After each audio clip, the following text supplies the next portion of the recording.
Hello, hello, hello, everyone. Welcome to tonight's stream, the Nocturnal Nerdcast, Pop Culture in the Dark. It is the best podcast in the universe, at least I've been told, at this particular time of night. Anyway, welcome, everyone. I hope everybody in the chat is having a good start to their week. It is Monday, so we just got through the weekend, and I know a lot of people are back in school now. A lot of people that went on vacation are not vacationing because it's the end of vacation season if you live here in the United States. So, yeah, I know a lot of people are getting back into their regular routine. So hopefully you had a good weekend. I am joined by 3Dub in the house. Hello, 3Dub. How's it going? How are you doing today? Well, you know, like there's no like terrorists or what we call tourists coming to Florida, so everyone's going back home. You know, pretty pleasant on the streets. Okay, that's good. Good to see everybody in the chat. We have some channel members in the chat. Who do we have? We have South Texas Shark in the chat. Good to see you. Jose here. What's up? Good to see you. Everybody else, good to have you in the chat. I do appreciate it. We might have some other people show up here in a little bit. We'll wait about 15 minutes to see who comes in. I don't know. Did anybody in the Discord say they were going to be running late, or is it just normal? Like, I didn't see because I haven't had a chance to look. No, I don't think so. Okay. So they'll show up when they show up, I guess. We have a few different topics tonight. We're going to talk about the Superman sales right now. Apparently, Warner Brothers has really good numbers for a lot of their movies, and Superman is one of them. A lot of people in the hater space are really mad about it because they keep saying it's all lies. At a certain point, it's like, oh, okay, you know, it can't be a lie at a certain point. We got some Ryan Reynolds drama to talk about. Ryan Reynolds drama, I should say. James Gunn. We're going to talk a little bit about Peacemaker. And not just the episode, but like he made another comment since the last time we talked about it. So we'll talk a little bit about that. Then we have a few other small topics. We actually have notes now. I don't know if you saw that or not, 3Dub. But there's no notes on my end. They're not? Nope. So I guess I can only see it, but I wrote it out, so I know what I have. So Superman sales, dynamic duo. Oh, the dynamic duo movie has some rumored changes to that. We have an AI movie that's coming out. Oh no, we have to talk about that too. We have a few little bonus topics for over here that I can, I could probably copy and paste this into the, here we go. I'll do this. I'll copy and paste it into the private chat. There we go. It's not formatted, but it gives you an idea. And then we're going to flip a coin tonight. We're either going to talk about DC animated characters, our favorite characters from DC animated cartoons and movies, or our favorite Disney cartoon villains. Those are one of the two bonus topics tonight. I'm going to pull up a coin and do a virtual coin flip. I noticed on that too, like the first flip is always heads. Just letting you know. Why did you try it out? Yeah, I tried it out. Every time I refreshed, it just came up heads. Okay. Well, what we'll do is we'll let you do it, and then you tell us what it is, since you've already tested it out a little bit. So that way we can get through that as well. We'll do that at the end. Now, here's the deal with tonight. Just give you guys a little update. So the stream tonight has to end at 2 hours, and the reason why is Cyber Ninja, my brother, is having major surgery in the morning. He's going under anesthesia, so it's major surgery. It's going to be at 10:30 in the morning. I don't want to talk in too much detail about what it is because he hasn't publicly talked about it. So I'll let him explain after the surgery's over and he's capable of talking about it because it's his health. I don't want to do too much in that regard. But anyway, so he's having surgery in the morning, and I want to make sure I get to bed early enough so that way I can be there, you know, if they need me to be there for the surgery, because we don't know yet. We haven't decided who's going to be there right at the beginning. So anyway, but yeah, he's in the hospital. He's been there for a couple of weeks now, and good vibes are appreciated. If you guys want to send good vibes this way, we very much appreciate it. But yeah, so major surgery in the morning, and I will update everyone tomorrow after he's out of surgery. So I'll probably post it on social media somewhere in the Discord, something like that. Anyway, but yeah, he hasn't been around a lot. He's been working a lot. So he hasn't been on like to chat or anything. And, so him being in the hospital for 2 weeks after he was like literally going everywhere and traveling everywhere for work has been pretty crazy. Anyway, so we have to end it too. So 3Dub, when we get to about an hour and 45 minutes of the stream, if we haven't started the ranking thing, let me know, because I want to start it by at least quarter till the 2 hour mark. So you can be the timekeeper for that. But I appreciate it. I don't have my little sign on. Let me turn. Do I have permission to interrupt anyone? Yes, everybody. Okay, cool. You have permission to interrupt everybody. Just say, okay, end of topic. We have to do the thing. If we're not doing it by then, but I'm hoping to be doing it by then. Tonight's, we don't have a ton of stuff to talk about, like long topics. So I think we should be already doing that by the time we get to the hour and a half mark, but we'll see. Because it takes us about 25 minutes to get through everybody. So we'll be doing that. Plus, I do have a fun little wheel of Would You Rather. I don't know if we'll do that tonight or not. We'll see. If we have time, we'll do that. But we have a bunch of stuff, tiny things to go over. I do appreciate all the support in the chat. You guys do think the good vibes and good energy is definitely coming our way. Let's see. Keyblade Master Jeffrey says, "Did you see the video game Life is Strange is getting a TV show?" I didn't see that, but I'm not surprised. That game is already kind of a story-driven game, so it's not kind of it. It is a story-driven game, so I'm not surprised that it would be getting a TV show, to be honest. All right, so let's see. We got a few things to talk about. Which topic am I going to cover first? Let me get my window open over here. Close all this. Where's it at? Actually, you know what? Let's go ahead. I'm gonna do one of the additional topics first, just so I can wait a little bit longer for people to get here. Let's see. Oh, by the way, super chats tonight. It's 5 of any level in both chats. We're not gonna do 10 tonight. We're gonna do 5. So if we hit 5 super chats tonight on both channels, we'll hit the goal. So, just throwing that out there. Where is it at?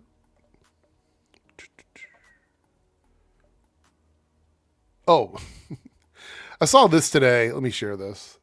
And it made me laugh. And I was like, oh, I'm going to talk about this tonight. This tweet. Who's winning? And it's like the Justice Gang with Superman versus the Justice League. Who's winning this 3Dub? Who do you got your money on?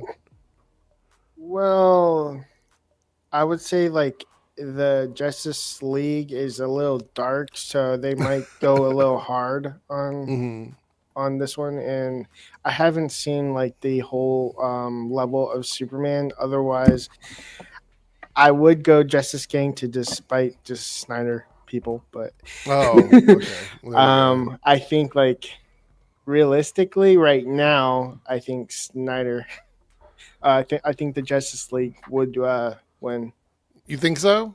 Yeah, realistically, because I haven't seen the full power scope of levels of each. There are 2 characters on the Justice League that I think will turn the odds versus the Justice Gang, but the Justice Gang has a couple of ringers in that team as well. So I would say Superman counteracts Superman, right? Like I know that they're different versions, but I would say we're talking about 2 characters that are essentially at the same power level. So then you have the other 4 that you're sort of like, or 5 if you're the Justice League, right? I will say like the for me what would turn the tide for the Justice Gang would be Mr. Terrific. I think he's smart enough to figure something out. Well, we would also have to put another character in to balance it out. So I'd say Supergirl, right? You have to put Supergirl in there, the Justice Gang. So you'd have Superman, Supergirl, Hawkgirl, Mr. Terrific, Green Lantern, and Metamorpho versus Flash, Superman, Wonder Woman, Cyborg, Batman, and Aquaman. Yeah. I think Justice League destroys this version of the Justice Gang. Like, I'm not saying Justice Gang can't get there, but like... Flash, Superman, Wonder Woman, Batman. Like, I'm sorry, you're done. I mean, just Flash alone. So that's what I was gonna say. I think for me, Flash is the one where it's like Flash. It becomes a little broken because you have a speedster, and unless Mr. Terrific finds a way to counteract that. I mean, even Batman, especially this version of Batman, like he's going to find curve outs for at least Metamorpho, Hawkgirl, and Green Lantern easily. Yeah. Mr. Terrific, I do think, does a lot for their team. I think he's like doing a lot to help. He's them the out, heavy but even lifter then- next to like brute force. I think like he's It's the, like- If someone grabs his face and drags him across a football field, he's right, over. right. So Mr. Still- Terrific would have to counter Batman and Cyborg because that's We have essentially prep time. Like that's another Yeah, thing. Like, are we yeah. featuring prep time into this? I mean, if you look at the pairings, say for example, we had Justice Gang with Superman, Supergirl, right? So you'd have Superman v Yeah. Superman, you'd have Supergirl v Wonder Woman. That would be the pair ups there. Yeah. So then we have the other four. I would say Metamorpho would probably have to go up against Flash, maybe, right? I don't know. Hawkgirl would definitely go up against Aquaman. I feel like that's that a seems given. like it's Metamorpho going against Flash seems like it's like set in stone because didn't he go against the Flash as the Mist? That's true. Yeah. And another But one? and then you'd have like Green Lantern versus Cyborg or Batman, maybe. Yeah, it's and also like most of the Justice Gang are like seemingly newer to this. They haven't Right. been doing it that crazy long. This is like, even though they're new as a team, most of these are well established heroes. They've been doing it for many years now. So like outside of like Flash and I guess Cyborg as well, but like still like yeah, like it's not a diss against the Justice Gang, but like they're getting destroyed in this situation. No love for the Justice Gang. What's happening? They're great, but they're not beating power level. They're not beating them. They're basically I still think like Justice Gang is like a terrible name because it's kind of like, aren't there That's- like gangs and mobs with the same like end name of them? Basically, they're like the, I would say, criminals of the Justice League. But the whole point is it's a shitty name. Like that's the Yeah, entire it's point. I mean, it's a shitty name, It's regardless. yeah. But All right. I just feel like it's tied We're gonna to do a this. We're criminal gonna do this organization. scientifically in the Reloaded chat before we start another poll. Who do you got? Justice League or Justice Gang? We're gonna see what the poll says over here on the Reloaded chat.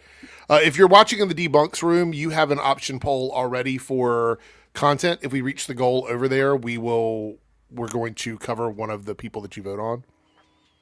We should come back to this debate in a few years. I feel like it would be different once we get like a fully fledged like Justice League in the DCU. I think it might be a different situation because we might have Wally West Yeah. and Martian Manhunter and people like that. That would definitely change it up. I Yes. think. Yeah. In that opinion, probably John Stewart. Stewart. Yeah, as Green Lantern, which I Mhm. think would be different. We'll have a proper Batman hopefully by then. Mm-hmm. I'm still hoping Batman punches Guy Gardner because that would be funny.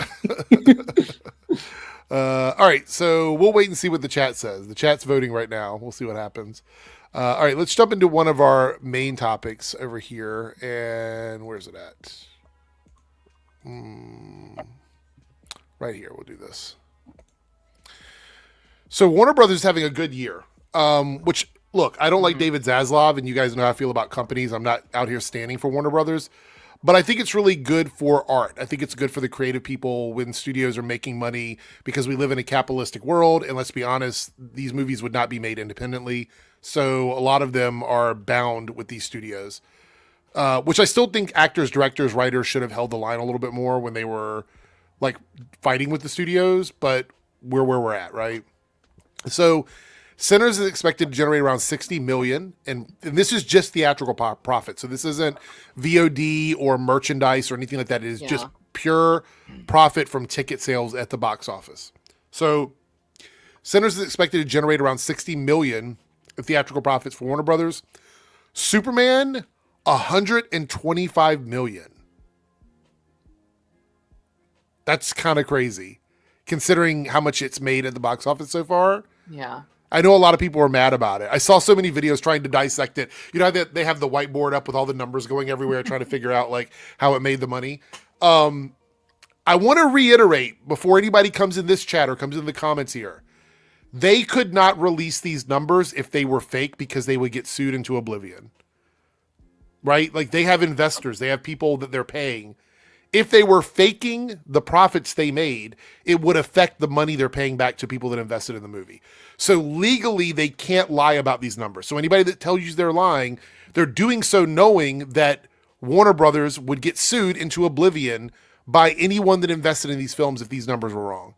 Now, if we see a lawsuit a couple years from now and they're getting sued for this, we can come back and revisit this. But as it is right now, it would be absolutely illegal for them to publicly say that this is how much money they're making off these movies if they weren't, which, by the way, they're all different movies as well, with different like people working on the films. So it's not like they're going, hey, we're going to pick this one movie and it's just Superman and Superman made 125 million. No, they're giving numbers from multiple movies. So they would have to not only be lying about Superman, but they'd have to be lying about all of these films. It just doesn't add up. I know people love their conspiracy theories. I know you guys want to act like they're lying about this stuff. It doesn't make sense that they would lie this much about this many films just to make Superman look good. That doesn't make any sense. And why would they keep investing money in like DCU projects if Superman wasn't actually making them money? Like at a certain point, you have to logically think about this and put all of your anger aside about like whether or not you preferred Snyder, whether or not you preferred Henry Cavill, whether or not you hate James Gunn. At a certain point, logically, you have to take all of those feelings, put them to the side, and just look at what's in front of you. The movie made money for the studio. Now, whether you like the movie, dislike the movie, don't like James Gunn, don't want to support the DCU, that's irrelevant. You can do you. I'm good with that. But to say that the studio would be just flat out lying about everything just to lie about Superman is next level cope. It just doesn't make any sense. Final Destination Bloodlines, 75 million, weapons around 65 million.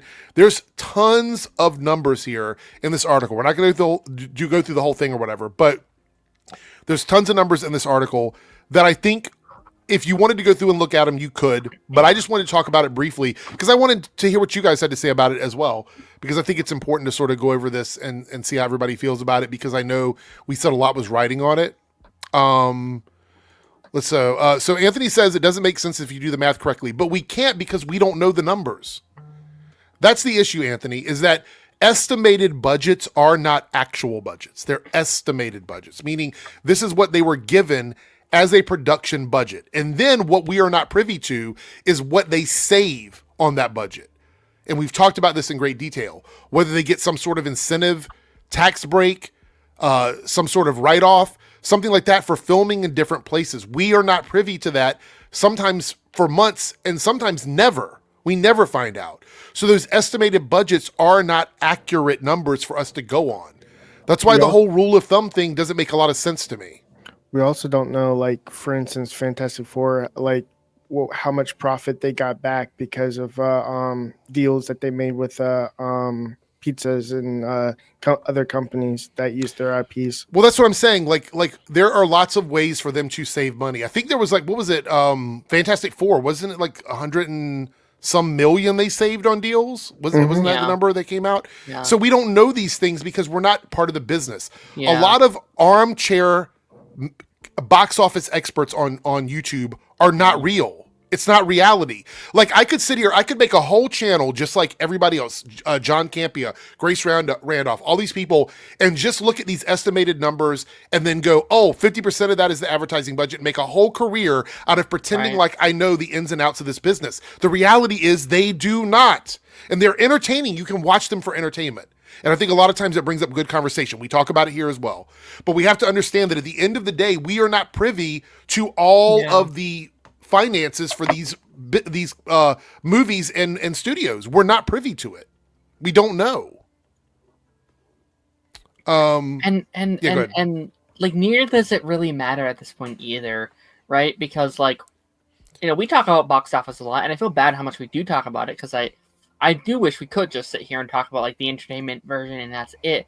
But the only reason why this matters to us is if it gets a sequel. If we get more of the story that we're trying to tell, and that's so much of this current industry is, will it get a sequel? It's getting a sequel. It's been announced. It's in the works. This no longer matters, really. So this like back and forth feud of like, did it make money? Did it not?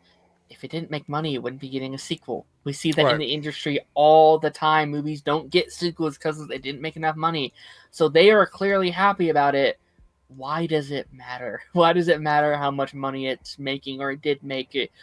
We're fine. We can, not you obviously, but like we can move on we can talk about something else. We can talk about whatever's next. We can talk about Tron Ares or whatever the next big thing is going to be. So it's Snyder people can't let go. I mean, they basically want to throw a fit at everything. Yeah. So that's probably why they're not moving on, where we can move on. I mean, and to be fair, it goes the other way too, right? You have the like Gunn people that are like, "Ha ha, we beat your movie. We got a sequel and you didn't." It's like that's not helping either. That's not helping either. Yeah, you're just as bad. You are just as horrible. And doing the whole like Robert Pattinson's Batman in the DCU needs to stop too, because Gunn has said it multiple times that it's not happening.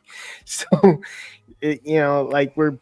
that part of the fandom is also basically turning toxic in a way, just like the Snyder people are.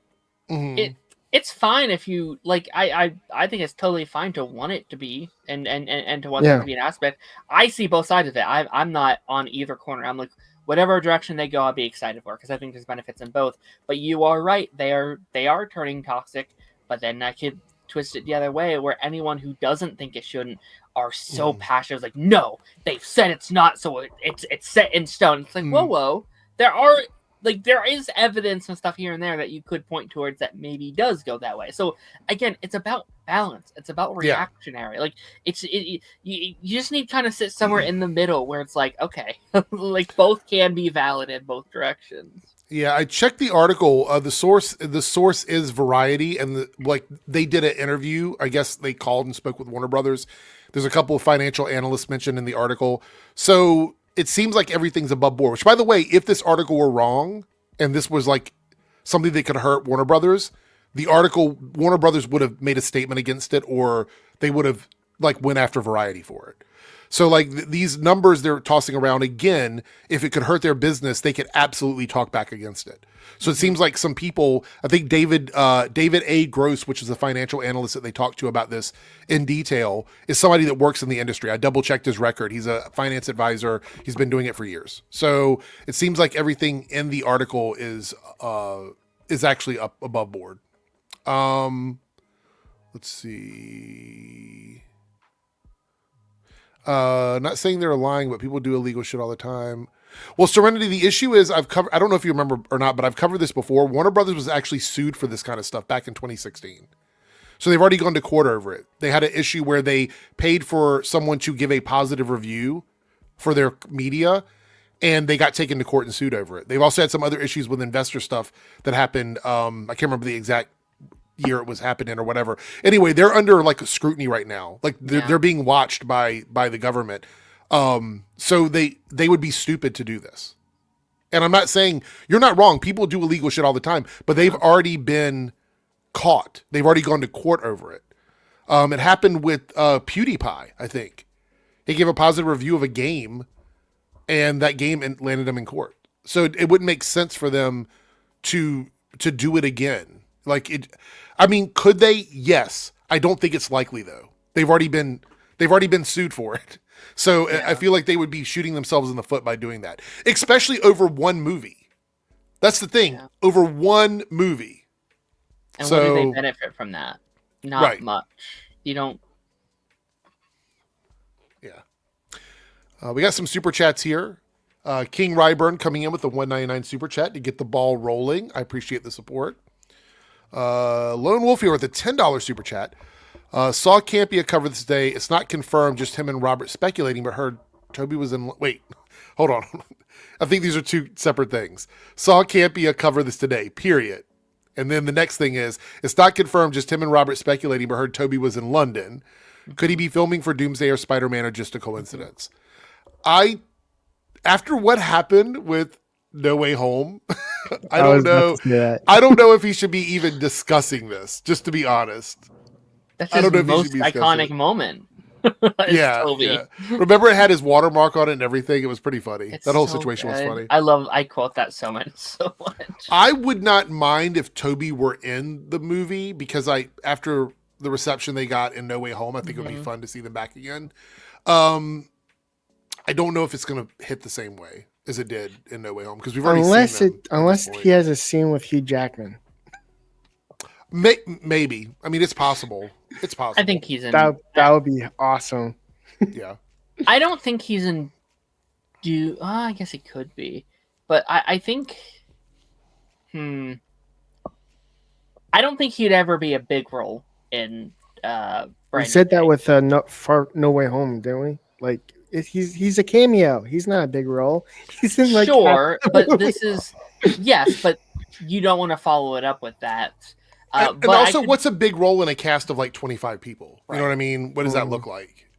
I think if it's Brand New Day, it's the post-credit scene, right? Like that's the big moment that's like leading into Doomsday, that there's multiverse shit going awry or something. Mm-hmm. That could happen. A Doomsday would make sense, although I'd prefer him in Secret Wars. I think Secret Wars just makes more sense for Toby. But again, maybe it's like towards the end or something's happening within it that. I don't think he has a big role in either, though. Like, I think if he's in either of these movies, it's like a small role. Yeah. He could be standing in the background going, "Hey, I'm Toby. I'm here, but I'm not doing." I don't know about that. They might give more than that. Lone Wolf with another $5 super chat. Thank you so much. When it comes to box office discussion, Dan Morrell does a great job breaking it down. He has a background on this stuff. You know who that is? Yeah, I know who that is. So we talk about it here, and I find it entertaining in the sense of like when people deny box office information. That fascinates me because I don't understand why it's such a big deal to a lot of folks about this kind of stuff, because I care about whether or not I like the movie and the characters and the story and the soundtrack. All those things are interesting to me. Worrying about the box office only matters in the sense is like, did it do good enough for it to get a sequel? That's it for me. I don't really obsessed with it. I don't really care outside of that. Do you think the reason why they go after the box office is to make it seem like it's a bad movie? Yes. 100%. Trying to like make it worse. Okay, so let me put this in perspective, right? So if Superman came out and it reportedly lost $100 million based on where they wanted it to be, no one would doubt that. All of them would be like, yeah, it makes sense. It lost $100 million. Obviously, that's real. And the source could be, My Time to Shine burnt toast on Twitter. And they're like, oh, yeah, that makes sense, right? It lost $100 million. But when the studio comes out and James Gunn comes out and everybody behind it comes out and says, we're happy with where the movie is, it made the money we wanted to make, then all of a sudden it's a lie. You see why that's a problem? That's the issue I have with it. Is like if you're going to believe a random person on Twitter with a piece of toast as their profile photo over the actual team that made the movie, the investors, the company, everybody out there who's writing checks for people, there's something in your brain that isn't working. And I mean this, I'm not saying this is like a insult or whatever, but I just can't imagine going through life and that is your thing. Like, I'm going to listen to someone, I don't even know who they are. I have no idea what connection they have to the movie. I have no idea how they have this information. Why am I going to listen to that person over several people involved with the project who literally are making paychecks from the project? Like, he wouldn't even have a job. If this movie actually failed, James Gunn would have been fired. This happens. This is happening a lot, not just in movies and TV. This is very big in politics. This is very big in sports. Maybe not sports, but like this very big in like nutrition, like outlets and stuff like that. And people like, we're in an age where you can literally say anything. Yeah. A any day Joe on TV can get a spot and they can say whatever they want and they can spread this propaganda, and instantly people are like, oh, that's right, because this one person said it. It's like, okay, where are they getting that? It's like, doesn't matter. They said it. It's like, okay. So like this is kind of being trained with that mentality. I think ever since like I'd argue like 2016, 2017, like it's been this kind of up-road battle. Yeah. It's getting worse and worse and worse. So Lone Wolf, I want to clear this up. I don't think it's negative. I think some people are more fascinated with the numbers than other people, and that's fine. But my issue with it isn't when people are giving numbers and talking about the actual numbers. It's when they're assuming any positive news is a lie. That's my issue with it. Like, I don't care if you look, Captain America, Brave New World, made negative money for Yeah. Marvel. Like it's last time I checked, their return on investment was like 40% under where it should have been, and that's even after it went on Disney Plus. So I have no problem saying everything I've read, everything I've seen tells me that Brave New World probably didn't make money for Marvel, didn't make money for Disney, right? However, you look at something like Thunderbolts and Fantastic Four, everything I've read and seen says that those did actually make money for Marvel and Disney. Why is it that it's easier for people to believe that something failed than it is to believe it succeeded? When it's the same information, right? That's my question. Like, you don't have to like the companies. There's a lot of things that are really popular and make a lot of money that I don't necessarily like, but I don't assume that it's a failure. You know what I mean? I think it's because in their like twisted way, they think like because they dislike the movie, it should fail. No, exactly. But No, they want it to be objective because they want that to be the reality, and it's not the reality. It's not so real. if something like succeeds for them, they're like, no, it failed. It shouldn't have succeeded. It shouldn't have made because money. for them, so here's the difference, right? For us, this is entertainment. It's a community we're part of, and we can accept when something does well and when something doesn't go well, right? That is how a normal, rational person reacts to this. Their community is built on outrage, hate, and anger. Mm-hmm. They do not exist outside of that. So if something breaks that reality for them, it cuts away at that narrative that they've created. And that narrative is everything's wrong, right? Yeah. So everything has to be bad. It doesn't matter if it's not, it just has to be. And so that's what they do. That's how they build this up, is they create this reality where, what's up, Ronan? Good to see you. They create this reality where everything is bad, even when the numbers tell you otherwise, because that's the market they've cornered on social media. And to be fair, places like here on YouTube and Twitter and other outlets have allowed them to monetize that kind of content. Mm-hmm. And when I say allowed, I don't mean in the sense like they should be banned from doing it. I mean these sites promote it. They encourage it. They pay them to make up lies about stuff because they get money as well. And that's the system we're in. Yep. I did see a comment up here, right here. Capitalism sucks in many ways, but at least it means studios aren't making blockbuster sequels as an act of charity. Exactly. If they're making another one, it made them money. This is it. Like, we live in a country where capitalism is the existence that we have when it comes to finances and things like that. Warner Brothers is the same studio that wrote down films like Batgirl and didn't even bother to put them out. They got rid of Looney Tunes. They've removed every sense of identity from HBO Max in terms of their content. Why on earth, after all of that, they canceled the Snyderverse? They canceled the Arrowverse, essentially. They've gotten rid of all the shows they have, right? Why would they try so hard for this one movie when they've had several opportunities to do the same thing? If they were going to pad numbers, they could have padded numbers for Black Adam. They could have padded numbers for any of these other movies they put out. For The Flash. No. They went to bat for The Flash. There were people that said it was the best superhero movie they've ever seen. So if they're going to pad numbers, why not pad it for that movie? That was the big one, right? This movie, there's no reason to pad this movie versus any of the other movies they've made. It just doesn't make any sense. Like if you would have done that, it would have been Joker 2. Because that was the only DC movie of 2024. It was a sequel to a Oscar-winning, nominated movie. They put a lot of time, a lot of money, massive director. Mm-hmm. Lady Gaga, a whole soundtrack and everything. A lot. It was in the era where they were trying to fix the reputation, and that did not help. That actually made it worse, where it's like, well, DC's at it again. It's another stinker, So it's like, you're right. Like, they would have wanted it for that, or you're right. The Flash was a big one, because that was a long time coming. James Gunn was there being like, this is one of the best movies I've ever seen. Tom King was there, Tom Cruise, it's like Stephen King, sorry. Yeah, so it's like, you would think they would have done it for that. Tom Cruise makes sense, because, he might have liked all the Top Gun Batwing stuff. Right. Plus he was in a cult, so.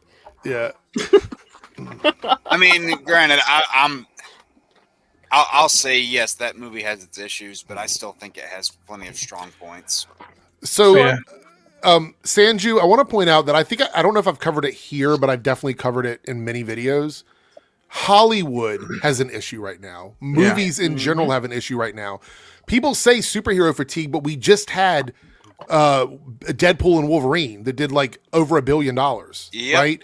So highest grossing R-rated movie of all time, by the way. Right.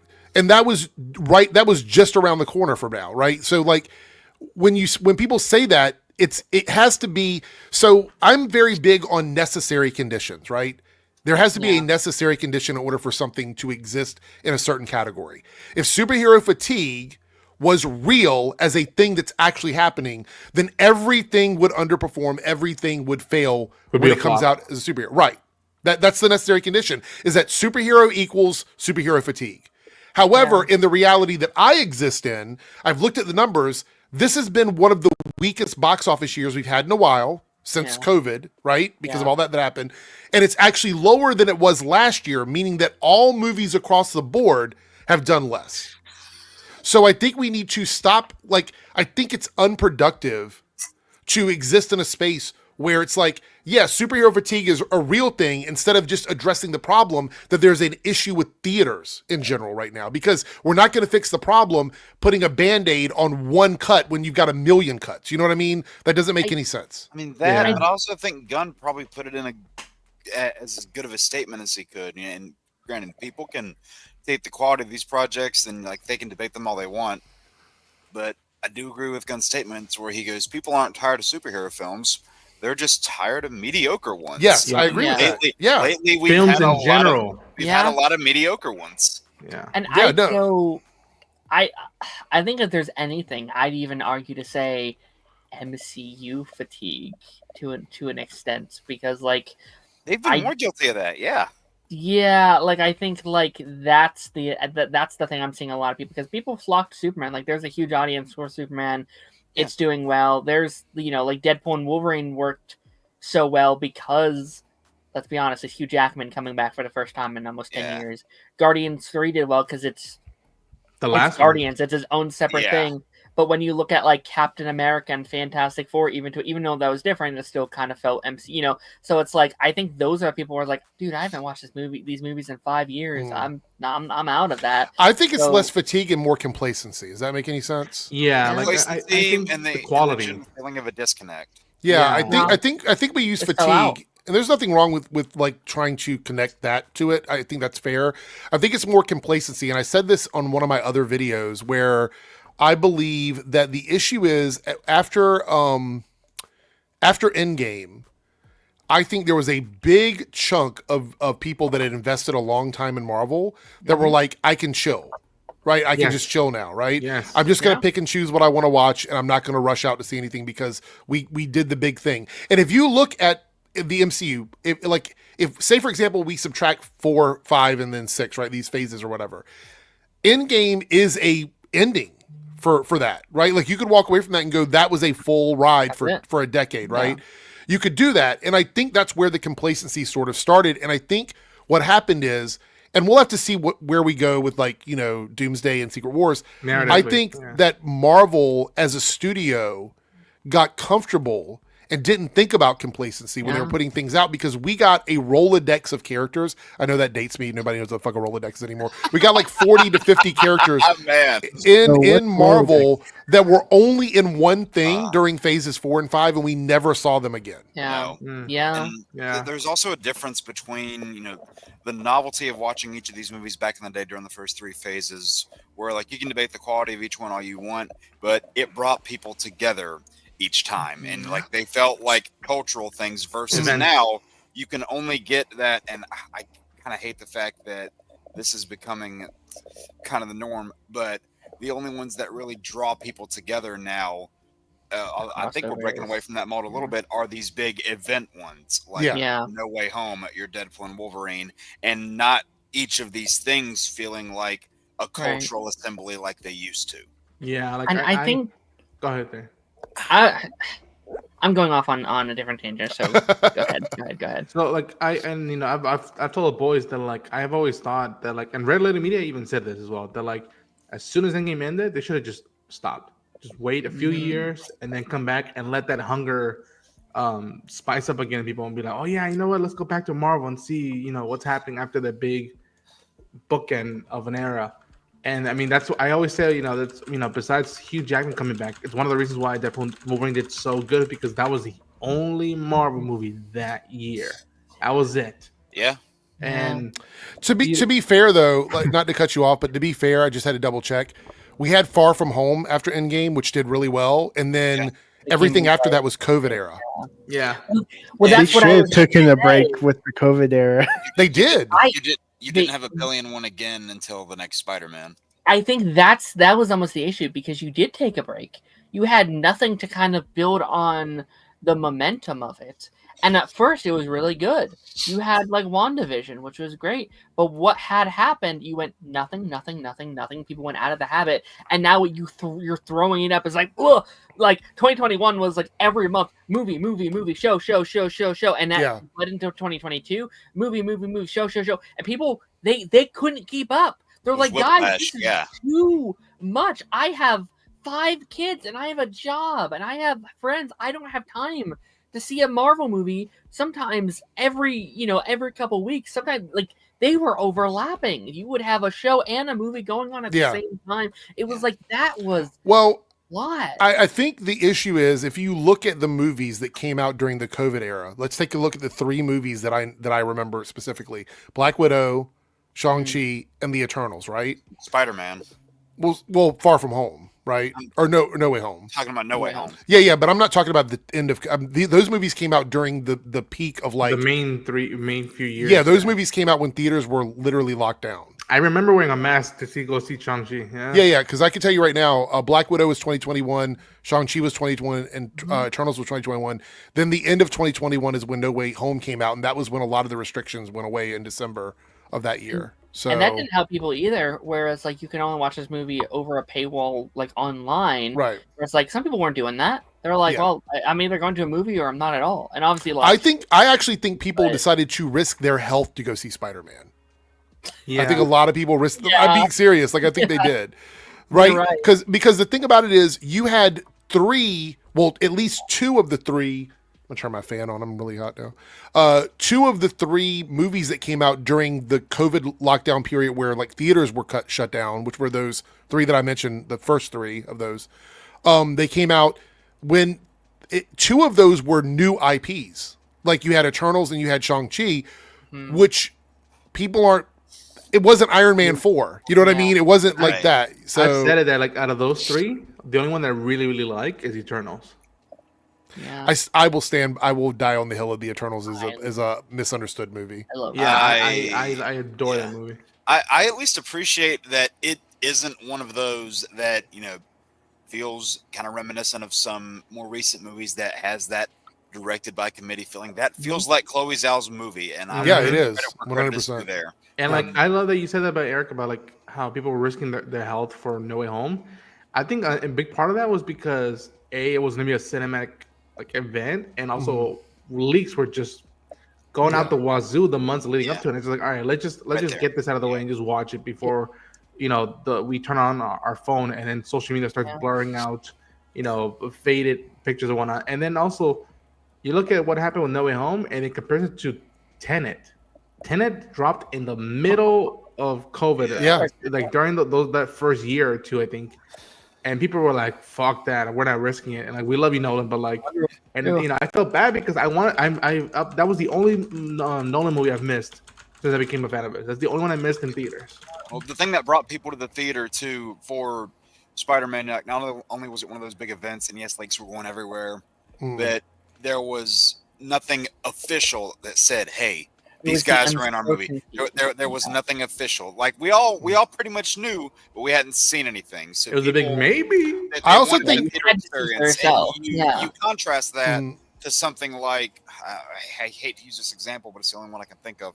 You contrast that with something like The Flash, where they have Keaton's Batman at the front of a lot of that marketing. Now, granted, they didn't really have a choice there because of what was going on, but I looked back at that and I just think, would that have been received a lot better if the trailers didn't outright spoil that you were getting Michael Keaton, if you were getting this new version of Supergirl, would it have been received a lot better? Would more people have gone to see it?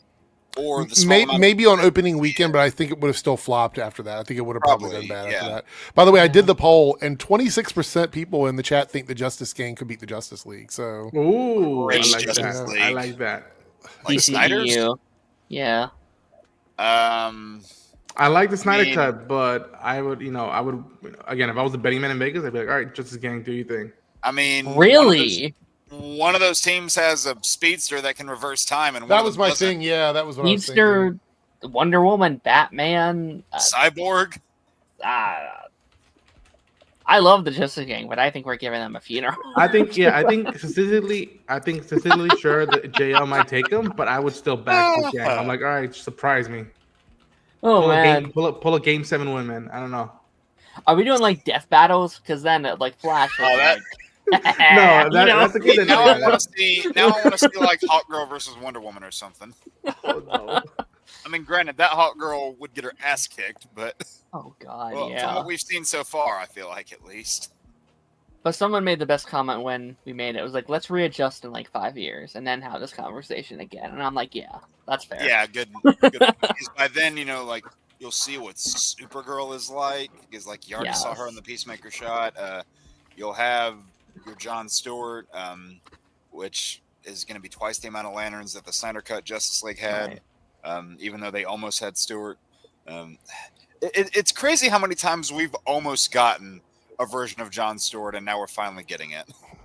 We reached the goal. Screwface Capone with the $2 super chat and the Reloaded. We reached the goal. We only did 5 tonight. So he says Batman solos all with prep time. Well, you can argue the same with Mr. Terrific, right?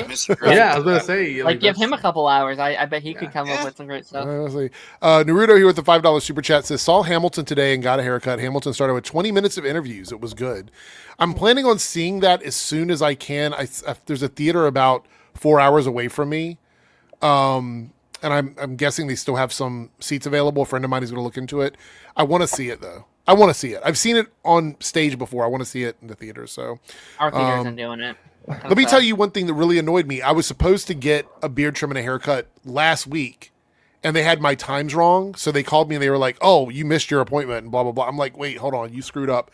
So now I have to wait until next week to get a beard trim and a haircut. And, like, my hair feels like so, like when you're on a schedule for a haircut, it feels so weird when you miss it. Yeah. And so I guess they gave your appointment to me because I got a beard trim and a haircut last week. Oh, did you? Well, that was what it was then. Hold on, what was it? Oh, here are the options for the poll for tonight. Okay. For tonight. No, the options for tonight are what was it? Disney animated villains, or we're gonna flip a coin on this. Disney animated villains or DC animated characters. Yeah, right. I need to make these lists. We're gonna flip a coin on those two options, right? So, I made them like the night that you said these things. So here we go. This is what we have for tonight's options since we won, so people get to vote on it. If you're on the Reloaded chat, these are your options.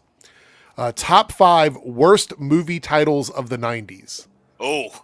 So movie titles. So things that you hate. Right. Things that may not have anything to do with the movie or they're just bad titles. Top 5 best music soundtracks of all time. Like from a movie or? Yeah, movie soundtracks. Well, yeah. I like that one. Sorry, you said music soundtracks. Yeah, sorry. Top 5 best DC animated costumes. So these are the costumes from the shows. Interesting. Movies and anything animated. And here, this is for Jake. Top 5 80s cartoons based on toys. So they have to have a toy line to go along with them in the 80s. Yeah. It's the only thing for me because that's a decade. Well, you like 80s, so I thought you might like that one. Can we do like 80s and 90s? I feel like those kind of go hand in hand with like. I mean, well, a lot of 80s cartoons continued into the 90s, so yeah, I wouldn't have a problem with that. So Fair enough. Yeah. Sure. We'll expand it a little bit. So we'll do 80s and 90s on that, but no 2000s. No 2000s, sorry. All right. And I have a feeling that we're going to see a Lion King reference in there somewhere. So. I was like, I can sneak it in again. That's why he asked for 90s. All right, so this is the next topic. We're going to jump through this here. So I saw this, and it was funny. This came out right after we talked about it last week. So DC's dynamic duo script is reportedly being rewritten. Now this is crazy because it's an animated thing, so like you'd have to reanimate anything that gets changed, which I think is crazy.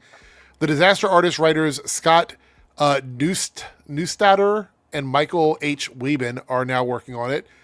Follows Dick Grayson and Jason Todd as orphan thieves, and they call themselves the dynamic duo. So there's no real connection to Batman, I guess.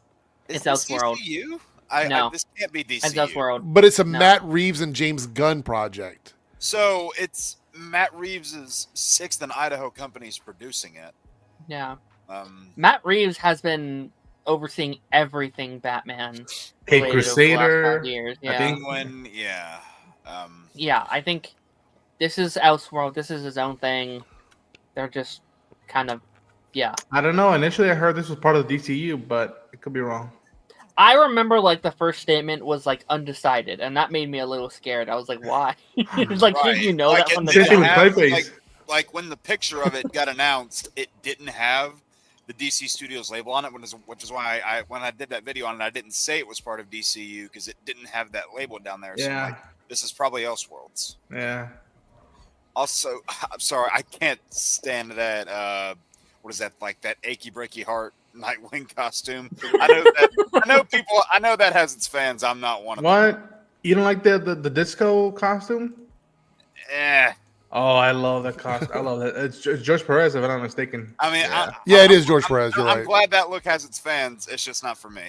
Okay. That's one of the goals. One day when I get buffed enough, I'm gonna go full disco at Comic Con and be like, "Where the ladies at?" There you go.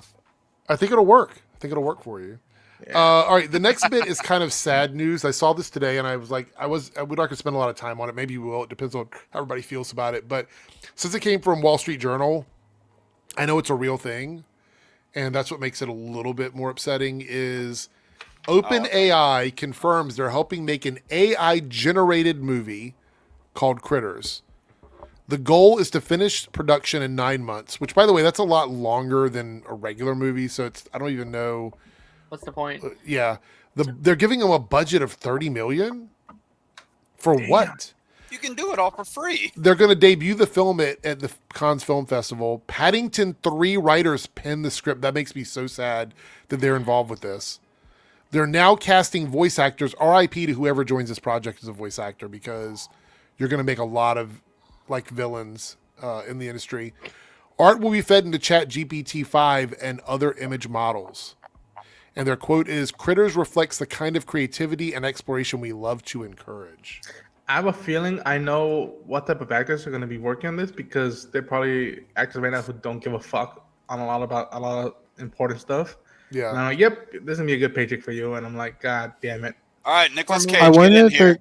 So wonder Dean if they're gonna Cain, Dean create, Cain's like- going to jump in on it, voiced by Dean Cain, voiced by Zachary Levi. Chris Pratt. Holy shit. Chris I Pratt, wonder oh my if they're God. going to like create like pen names to where they have fake names as a Oh, you'll know their voice though. Like you'll know who it is. I mean, Why you'll does know that their sound voice, like but Zachary you won't Levi? you won't have Oh, like confirmation God, that they're yeah. in it. Yeah, I don't What's know. what's that name that Hollywood uses if you don't want your credit? John Doe. No. Ghost Riders? I'm kidding. Yeah. I'm kidding. What's the name? Alan something. I forgot the name. Oh, Alan Smithy. yeah. Yeah. Yeah, I'm like he's got a lot of Alan Smithy. no, I was gonna Serenity, go Serenity with said that. somebody already did a full AI movie. Well, I'm not going to be. Look, this is the only time I will talk about this unless we find out who the voice actors are, Yeah. because I don't want to give it any extra coverage. I don't want to help with this. Look, AI is going to happen no matter what, but I do not want to take part in helping like AI be a thing. We already know that like places like Warner Brothers and Disney are already trying to inject it into everything, but this is a fully AI generated Yeah. movie. I just cannot with this. I can't. It's a first step, right? Like it starts here, where it says, "Hey, it's just this movie over here. You don't have to worry about it." And then if it's successful, then we take baby steps. And the worst thing about it is, I think there might be a curiosity behind it, which might actually make it more successful in Yeah. theaters. And that pisses me off. TikTokers. Well, I Yeah. feel like the works. the fact that it's AI Pirate generated, I shit. feel like is going to be their one big marketing chip. It is Yeah. 100%. Like we need someone and I heard that he's working on a film that's stop motion to counter this. That way, there's like little evidence. Listen, this is what AI will do. This is what actual human beings will do or not. If Disney or Warner Brothers or some studio with a really big property were smart, they would drop it the same week that this comes out just to sort of bury this movie. You know what I mean? Something really go head to head. Yeah. I already love that. Like some of these indie companies are like, we did not use AI to make this project as just like. Actually, if you go on YouTube now, I saw this today. I was going through like listening to music for like my DJing stuff or whatever. A lot of channels now in the thumbnail says this is not AI because there's so much AI music on YouTube. They're like, this is not AI, and I'm like, oh, so we're now marketing that we're not pieces of shit. I love that. I love that for them. Call it Full out. chest, just like, hey. Yeah, we're not doing that. We're indie. We're not getting as much marketing, but we're not getting our hands dirty. Here. Yeah. I can already tell that like Disney is going to do that, being like, haha, real artists made our project when they're secretly like they've been known and have confessed to be doing that the whole time. Look at like Secret Invasion, where it's like, dog, you literally do that. You cannot be in on this joke. Yeah. Right. It's like, so Disney, exactly how many of your scripts have you outsourced to ChatGPT? Yeah. Bruh. Let's see here. We have a super chat over here from Naruto. $2 super chat says, me and my brother had the theater to ourselves. Oh, that's really? Awesome. That's pretty cool. That only happened one time when me and a family member, we went and saw the second Night at the Museum movie, the one that has Amy Adams in it. I love that movie. We had that theater to ourselves because Up came out that same weekend. So everybody was in the other theater seeing Up. We were seeing that second Night at the Museum movie. We were the only two people in the theater the entire time from start to finish. Who does she play? She plays that pilot. Oh my gosh. Amelia Earhart. Yeah, there we go. I love both of them, man. Yeah. I still haven't seen the third one. I still haven't seen it. It's not great, but they're making a new one, so now's your chance. It's a new one. It's a new cast of characters, though, if that helps. Oh, so Ben Stiller's not even in it? No, it's like a whole new. It's like a new everything, basically. It's just in a different place. I like it. I like the idea. Okay. We got a $10 super chat from Lone Wolf here. Thank you so much. Did you say Campia uploads the same stuff twice? Last stream, he live streams and cuts his topics into individual videos. Would you ever do that format? Boba said he might have to do that down the road. Okay, so let me explain. I didn't say the same stuff twice. I said he uploads a lot of videos during the day. I see a lot of videos from him. So my issue with this is from the side of a person that spends a lot of time on YouTube going through and looking for content to like talk about and things like that. It's a little frustrating when somebody uploads like 10 videos a day because it fills up your subscription feed. And I can't watch them all. And I say this, and John Campia knows this, and a lot of people know this. It hurts channels when people scroll past your videos. Yep. So if you upload a video and someone doesn't watch it or doesn't click on it, and it happens a lot of times, YouTube starts to get the idea that your viewers don't want to be notified. They don't want to promote this content or whatever. So by doing that, there's a little bit of desperation in that content because what he's doing is he is tanking the algorithm for him on his clips to hopefully make a little bit of money on ad revenue. All right. That's what's happening. It's not good for his channel. He knows this. I'm not saying something that he doesn't know. He understands that, right? And as somebody that watches content, if I clipped out every single thing from the Nerdcast and put it up as a separate video, it would also tank my views on everything, right? It would. I'm a smaller channel. It would take my views on everything, 100%. So I mean, what like? Sorry. No, go ahead. Like after 3 videos, they stop like notifying you. So like at that point, you're like, what's the point? And like he's rolling the dice to try and get a little bit of ad revenue off of video clips. That's what it is. Which I understand. Sorry, go. I was like, this is the comment on DJ Eric being a small channel. I would say like you're a small, big channel. No, you have a lot of subscribers.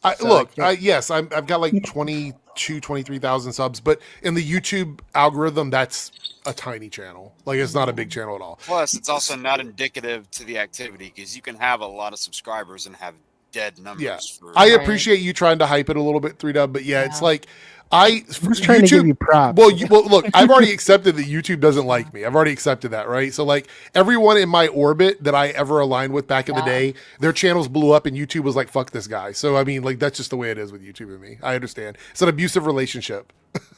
And in John Campia's case, like, and like other channels like it, it really, it ultimately doesn't matter because he gets all of his revenue from his live streams, right? Like, he can do a stream every day and like the money from super chats and like that stuff. Well, that's it. His channel is his channel is just Patreon. He's good. Yeah, he's got Patreon. That's the big thing. Patreon's probably the big thing because he puts a lot of his stuff over on Patreon.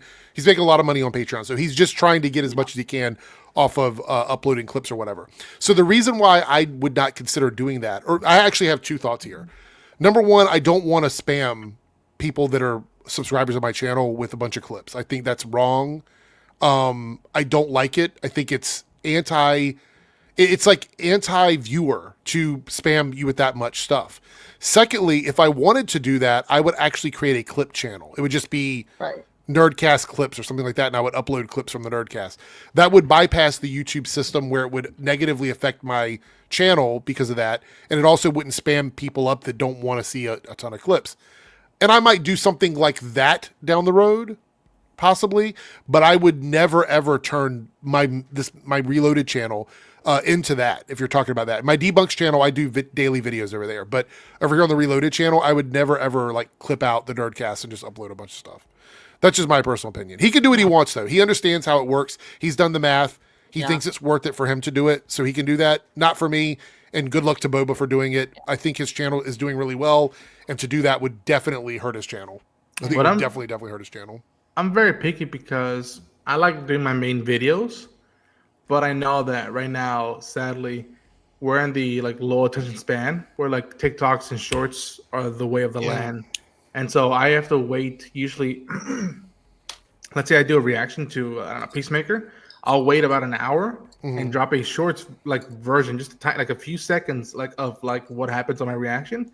But I do it more as a taste of like, okay, if you don't want to see the whole video, here's a little like, it's almost like a trailer for the reaction. But like, listen, this is how I flip out. If you want to see the rest, go watch the other reaction. But like I've heard the whole thing of like after 3 videos, wait, you flip out. And I mean at the same time, you know, like Screwface Capone's point, you do run into those people who just pour a lot of their bank account and stuff into it, and it's like there's a lot more viable stuff that you could spend your hard-earned money on, and like putting money into that to just increase your numbers. That's not going to actually increase your views. That's the thing. That's not going to help you at the end of the day. So pouring more and more money into that is ultimately going to screw you. Well, I want to point this out, Lone Wolf, that, I didn't think you said that Boba was going to do it, but I can tell you that if he's got a successful channel that's doing well for him now, my suggestion would be to not turn your channel into a clip channel. That would be my suggestion. Also, I want to point out the whole thing about Patreon, because it says he doesn't have Patreon or whatever. He's still, just like a lot of us here on YouTube, you can have different tiers for paid subscribers to join in or whatever. And I know for a fact he does. I do want to point out that John Campia, and I don't remember if it was last year or the year before, how long ago it was, he had to actually scale back his business model because he had reached a point where he couldn't afford to employ all the people that were working for him and doing all the stuff he can do. Channels like mine, like I literally do everything myself. I do all of my research. I do all of my notes, my bullet points. I do all of my thumbnails. I do all of my graphics. I do all of my music. Everything I do myself. When you reach a channel size like what John Campia was doing or any of these other bigger channels, you have to pay people to do stuff because you become the talent and then you have everybody else doing that for you behind the scenes. You can't exist like that when ad revenue is way down. Yeah. Even then, at that point, I don't know if I would do that because like the way that you have your, and when I say your, I'm not saying you, like anybody that does their own sort of content, they have their own way that they want to do it. And, you know, they can say and describe it to somebody as much as they want, but no one's going to see it in your mind exactly how you do. Right. And in order to get it out there exactly how you want to, you're really the only one that can do that. Well, like three Dub does editing for people as well, so he knows what I mean when I say people pay for that, and some people don't pay for that. But we're not gonna get into that. But yeah, no, like there are people that do have like when you get to a large, like for example, let's look at Nerdrotic, right? We'll talk about his channel. So Nerdrotic has about 3 to 5 YouTube channels that uploads 3 to 4 videos a day, right? No one person can do that. Nobody can. I don't care how good you are at this. You cannot upload 12 videos a day doing all of the work yourself. You have to have a team behind you. It doesn't function like that. So as much as I believe that, yeah, you're right, Jake. I like having full control over my content. When you get to a certain level and you have like employees, you just don't have a choice. I mean, every day is plausible, but every like 10 videos a day seems by yourself. Yeah. You have no like either your mind is capable of making content that fast or you're broken.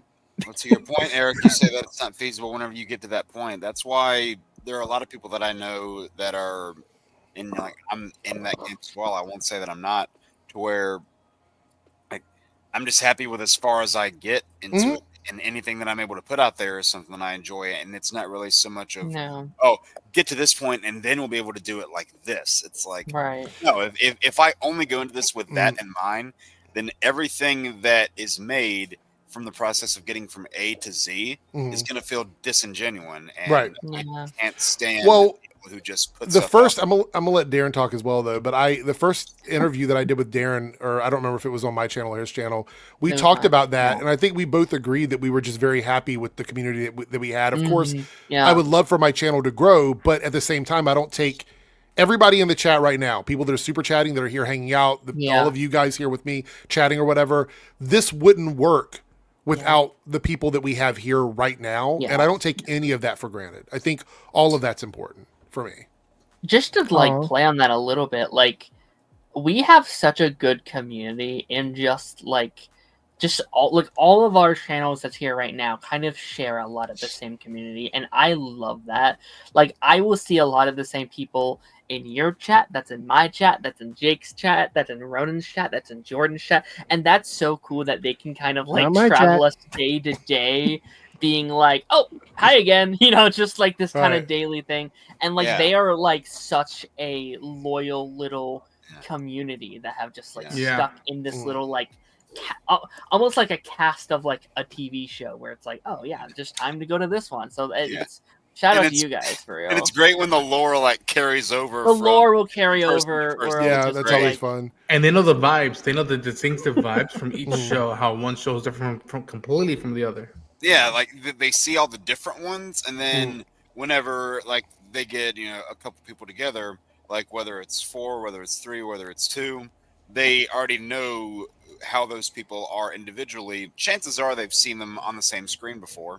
And it just, in my opinion, it enhances the experience.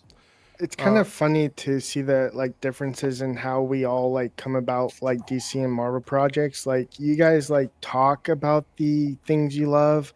I like showing it in my videos. So it's a different way of. But you're still sharing the love, and that's all that really matters, Reader says this community is so positive and fun. I haven't seen in a while. Feels like I'm hanging out with people. Well, that's the thing is I never want this to feel like I'm just providing cookie cutter stuff. If I ever got bored with doing this, I would do something else. You know what I mean? This is not AI. Yeah. This is exactly that comment is so sweet. Thank you, Reader Goes, because that was what I would feel when I would watch the old Collider days, when I would watch the old Screen Junkie days, and you would see again, much like on our community, crossovers. People would show up in their channels and whatnot. I'm like, that's the vibe I always wanted to achieve. Yeah. Dalton here says, I don't want you guys to take this wrong way, but you guys are my new Arrowverse. That's really cool. Thank you for saying that. Okay, now I need to know. Now I'm curious. Arrowverse wise, who is who? I knew you were going to ask that question. I knew that was the next question. Now I have to know this. I do agree though, like in like a really weird way, because like I did feel like streaming up in my like weekly catalog of what I used to do for the Arrowverse, where it's like, all right, well, Monday I have Arrow and Tuesday I have Flash, so it is kind of, and it would change every year. Jeremy Johns was at a Collider before the channel shut down. Oh yeah. Serenity says I missed the Collider days. Look, there was a so let me tell you guys where I got the idea for like the after party and bringing everybody in. There was a old show that used to come on at the end of the week, which was called the something Roundup. I'm blanking on it now. Oh, Geekly Roundup. Something like that. I know what you're talking about too. I believe it was. I believe that it was an IGN thing, if I remember correctly. God, what was it called? I'm blanking on it now. The channel's wiped though. You can't find them anymore. It's gone. Like the whole channel's gone. Machinima. It was a Machinima show. Superhero Roundup. Machinima. Hold on. Something. Basically, the show Review was roundups? No, it wasn't that. It was something like superhero comic book roundup. But basically, what the show was is they had 4 or 5 people sitting on a couch together. Geekly Roundup, maybe that's what it was. It was something like that. But they would sit out and they would talk about all the superhero stuff from the week, like all the shows. And I thought that would be really fun. So that's what I came up with the idea of the after party, was to talk about all the shows and things like that. And the issue was that they were part of a service that needed money to run. So when the money stopped coming in from other ancillary portions of that channel, they shut down everything. And so that show ended. And a lot of those people went off to do their own little things or whatever. Weekly Roundup. Well, they screwed a lot of their directors out of different contracts because, like, whenever the Weekly Geekly was mine, Chris, by the way. The one I saw on IGN was those shows where it was like they would have either partner contracts or director contracts, and it was those director contracts that were really keeping it alive for a while. And I know this because a buddy of mine used to be part of it. I'm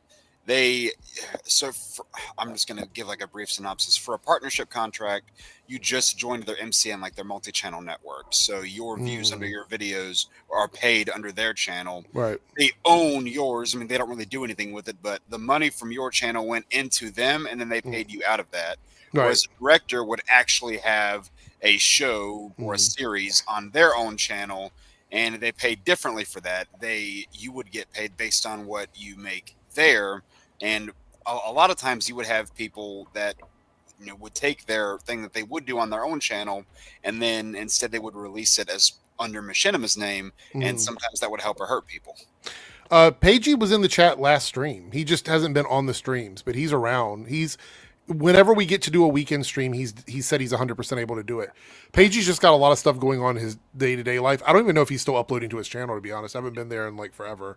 But yeah. Sorry for that a little bit, by the way, but I hope that explained. Yeah. I hope that cleared something up. So Paulatina chimed in here and gave an answer. Darren is going to be Supergirl. I'll take that. That's a lineup. I get to be Arrow. Jake is the Flash. 3 Naomi. Naomi isn't Arrowverse, by the way. I mean, but on the flip side, she is a fan of Superman, so I'm going to have to I'd kind of rather agree be. with that. I would be offended. Oh, for no. That, but that's just me. I had a feeling I will be offended of the show, but not the comic book. I'd rather version. take Superman and Lois. Than Ronan the is Flash. all of Legends. I had a feeling that was either going to be Legends or the Constantine one-season show. Hey, you know what? You would own that with all your heart. Yeah. Honestly, I would listen. Flash had its good moments, but I would probably rather be Superman and Lois than the Flash, because I mean, Flash is like, oh hey, yeah, this little party is really good. Then this whole big part, it's like, we don't know what you are. Well, we're going to talk about some tie-ins to the Arrowverse in a second when we get to the Peacemaker stuff, because I do want to talk about my thoughts on that. Oh yeah, I saw that. Yeah. I mean, I think that works for you, Jake. You can be very nice, but you can also be a piece of shit. So, no, just kidding. Damn! Speaking of pieces of shit, Ryan Reynolds talked about MAGA today. So this was one of the topics we got. So Hollywood actor and producer Ryan Reynolds nailed his Canadian roots on Masked on Friday when he talked about making it in the movie business during time of culture wars. Ryan Reynolds on being Canadian in Hollywood. I'm not MAGA. He goes, I got the whole quote, so let me read this out. I'm not MAGA. I'm not extreme anything. And this is what he said, right? So he's sort of trying to coast in the center there with that comment. Like he's like, well, I'm not MAGA, but I'm also not extreme anything. So whatever that is, right? He goes on to say sitting on set in America and working with somebody who's MAGA, which, by the way, I wonder who that is. Who has he worked with that's MAGA? Because he says he has. I don't know who that would be. Okay. That would be really fucking awkward for me. Okay, Google, what movies have Ryan Reynolds and Zachary Levi been in? Oh my gosh. He goes, I'm not MAGA. I'm not extreme anything, but certainly not that way. I say, hey, let's swap phones for a second. Let's see your algorithm. Check out mine. It's cool. You'd be blown away. Oh, that's compelling. I kind of get it. Yeah, I see what you mean. So this is literally like not saying anything at all, essentially. Why would you? Why are we even talking about this, Ryan? Why? Why are we even mentioning this? I think that's the marketing team. Be like, Ryan. Remember, we have fans on both sides. Remember? I just say, come on. We're seeing that a lot now. We're seeing people who took one stance are now like, wait. It's like, no, you would be better there. Around. Was it that guy? I wouldn't be surprised if it's that one dude that is the guy that like talks like this when he's like the one that always asks the questions about it's the gayest movie ever. Like I wouldn't be surprised if it's that guy. Like here's my thing. I honestly wish, and I know they won't because they make articles about it, but I wish they would stop asking like leading actors into conversations about politics because it's always going to cause infighting, right? Like I'm not going to scroll under this because I've already done it, but there's lots of comments that are like not reading the whole article, so they don't understand that he didn't really say much of anything. It was kind of like a whatever response.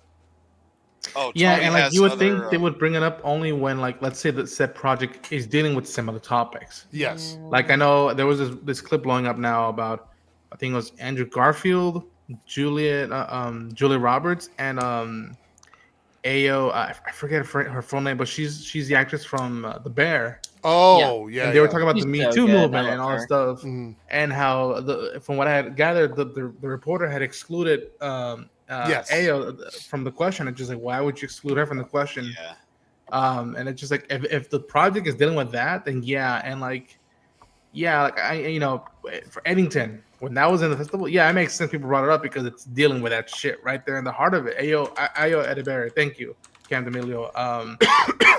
It's and like when I see that stuff now, again, unless it has nothing to do with it or said actress has gone out of the way to promote how much they stand on it, I don't feel there's call for like who was it, Sydney Sweeney? Yeah, that's the one. Sydney Sweeney had said like, I don't want questions about the genes. Right. She's promoting stuff, which I'm like, but you went out of your way to promote the living out of American. Right. You want your cake and you want to eat it too, essentially. Like you kind of brought that on yourself. And I get it, you don't want those questions, but I'm like, you knew that ad was coming out right before your movie at a festival was coming out. You sure you really want to lean into that? And again, I don't, I have to look into it more, but at first glance, I don't have too much issue with that ad. It just, to me, it just said, she knows she's sexy. Everybody knows she's sexy. Yeah. And maybe you could be sexy too. That's all I read into. I don't actually know if we talked about it here. I talked about it on another podcast, but my thing was I didn't even know people were mad about it until people were like, everyone's mad about this. And I'm like, what? I thought it was cheeky. The ad? I thought it was cheeky, but I also, when people were looking into it, like, where does she stand? I'm like, I kind of knew she doesn't stand where I stand because when a lot of this stuff that was happening that you can't, ignore or like decline is happening, that is horrible. It was very hush hush from her side and others. Yeah. And well, and still hush hush about the ad. Like she's not even talking about that. Yeah. It seemed like it was more about like the stuff that came out after the ad was the bigger problem. Right. Where Like it the was ad like, itself wasn't a big deal. Yeah. It's how it's honestly, and some of it's not their fault. It is also kind of how that audience was using the ad to push this narrative, and then people had to speak out about it, and those things that were spoken out were kind of like, "Ooh, I don't like that." You know what I mean? So, and then you have Ryan Reynolds, who they got a clickbait title about what he's doing or whatever, and it's like, okay, so. Are you going to add something to the conversation, or are you just going to play around with it and not really talk about it? Whatever. It was kind of crazy they went through that, but it's the equivalent of like, well, I'm not racist. I have black friends, right? It's Right. Like, it's like trying to be like, guys, I Definitely am, giving me, that 100%. Trust me, guys, I'm not against you, but I'm not Yeah. for you either. It's trying to stay exactly in the middle, which is almost worse. It Like, is. not- No, I agree. Being central on like really important social issues is the worst thing. Like Right. I would rather him be like no comment. Just say no comment. Yes. Like that's it. Agreed. Like I prefer for you. Look, I respect people that voice their opinions. It doesn't matter if I agree or disagree with you. If you're going to voice your opinion, go for it. But I would prefer if you're not going to put your foot on either side of the line, just say no comment. That's what I think. prefer. I think Denzel Washington has done that for years now. People have asked him, like, especially these past few like years of like where are you standing? He's like, none of your business. Yeah. And I'm like, it sucks that he's not vocal about it, but I'm like, I guess that's where he's at right now. I mean, it was the same sort of thing that Kevin Conroy did years ago. He never got into politics, and people appreciated the fact that he never was political and never, got into one side or the other. And I mean, it was really heartbreaking, after his passing, and people learned more about him. They decided to change their stances, which was fucking stupid. But it's a different conversation. Go ahead, Darren. Sorry, I see you want to say something. I was just going to say also where it's like, in an age where everything is changing, like there are politics and stuff that you should be speaking out about, but also when the game is changing every couple years, your stance right now is going to be different than it is in 4 years, and they're going to be like, well, you said this in like 2018, and it's like, then it was the thing to say, like and so like I don't blame him. This is similar to the Snoop Dogg thing that we talked about a couple weeks ago, right? Similar to that, where like we don't know where he stands because he flip flopped on it 2 times, so we have no idea. But I also want to point out that go ahead. Sorry, Ronan, what were you gonna say? I don't know. Chivini's recent comment like really like hit home for me because Bill Burr was always the one I was like whatever, But then again, after a while, how much more can you like not see that the world is turning ridiculous? That you have to be like, yo, one side is really fucked in the head, right? Like you're not gonna believe all the stuff. If someone says, they're eating the dogs, you're not gonna actually believe. He's in a good era. All that. I'm liking him. So we're gonna watch this clip, and then we're gonna talk about Peacemaker season 2, and then we're gonna flip the coin and find out what we're gonna be doing on our list. But let's watch this clip because I don't think a lot of people have seen this. This is the interview. I think this is the right one. Yeah, I believe so. Let's see. I hope the audio is okay. This is on it's on Twitter. It's all the way up. So let's see. What we lost during the politically correct era, and what we have to expect in Hollywood after the Me Too movement and the Black Lives Matters are done. The two of you. Is anyone bothered by the way Hunt is spelled? Well, I love even how Andrew was like, here we go. I don't know. Did you guys hear? Did everybody hear that question? No. So something about both the Me Too and the Black Lives Matter going down. Specifically about Me Too and Black Lives Matter, which if you look at this lineup, there's one person that would probably be able to comment on both of them, but she says you two specifically, talking about the two of them and not her. And she says, like the two that would not be. And she says at one point, I think Julia Roberts says, like, I'm sorry, like I can't tell who you're directing that question because you have your glasses on. It's like, why like your shades? I think it's like, why would you have shades during an interview, especially when it's a virtual interview? And the Black Lives Matter. The boat. Oh, Andrew. The two of you. I love Andrew so much. And like again, it's. Well, okay. Can you repeat that? And I with your sunglasses on, I can't tell which of us you're talking to. So. Why are you wearing sunglasses inside? Julia and Andrew. Now that the Me Too era and the Black Lives Matter are done, what you have to expect? And what I would go home. I'd call it a night. Correct era. Well, it's not done. Sorry, I know that that's not for me, and I don't know if it's purposeful if it's not me, but I just am curious. I don't. I don't think it's done at all. I think maybe hashtags might not be used as much. Exactly. But I do think. I want to point out just my perception of this. To exclude the black woman on a question about women and black people is exactly why the Me Too and Black Lives Matter movement has been so prolific, is because of this. Like this kind of stuff. She even looked at her publicist. I'm pretty sure she looked at her publicist and be like, yo, is this happening? Like what's happening? Like like Jake is like, why are they wearing sunglasses inside when nobody else is Andrew, wearing them? When he turned, he almost like smiling, like he was like, oh my gosh, we're gonna get this question, but also like almost referring it to you. Like, okay, you two take the lead because this has to do more with y'all than it has to do with me. Yeah. The white dude. Andrew's like, is this really happening? Activists by people every day. That's beautiful, important work. That's not finished. That's really, really, really active for a reason, because this world is really charged. Yeah. And that work isn't finished at all. Maybe if there's like not mainstream coverage in the way that there might have been daily headlines in the way that it might have been 8 or so years ago, but I don't think that it means that the work is done. That's what I would say. And that the movements have been halted anyway. Yes. Like the movements are still absolutely alive. Yes. I love that shirt he's wearing. I do too. I love Andrew. Labeled or covered. Yeah, or like Yeah. witnessed as or kind of magnified as much in this present moment. Anyway, I love that is professionalism, y'all, because I would have lost my shit. And I can see them being like, what the fuck is happening? But like even Ayo, like being like, I'm gonna explain it to you of why it may not be blowing up in your notifications in your feed one night, but like it's still happening. Like for anybody who was watching it, I hope you don't know that the Black Lives Matter didn't end after the first few years of I'm sorry, Jake. I can't tell who you're talking to because you're wearing sunglasses inside. So I was waiting for that. I was waiting for it. It's the perfect balance of like what they did. They weren't like, well, fuck you. And it's like, you take those off. I can understand you. And like her response was perfect. It was like, I know you weren't talking to me, but I'm going to give my answer anyway. You that was like, great. So good. So I told 3Dub to remind us at an hour and 30 minutes that we have to jump into the 45 minutes actually. Was it 45? Okay, so we got time then. All right, so the last topic I want to talk about before we do our list is going to be Peacemaker Season 2, Episode 3. This is a spoiler discussion, and we're going to talk specifically. I'm not going to do a beat-by-beat thing. I just want to talk about like the main meat and potatoes of the episode. 3Dub is not watching it. Jake's not watching it right now. But I'm not watching it right now, but Ronan already showed me the best part of it. So I want to say it feels like we might have a little Arrowverse stuff going on with Peacemaker right now. Because he had to jump into Earth 2 or whatever this Earth is and replace his deceased doppelganger.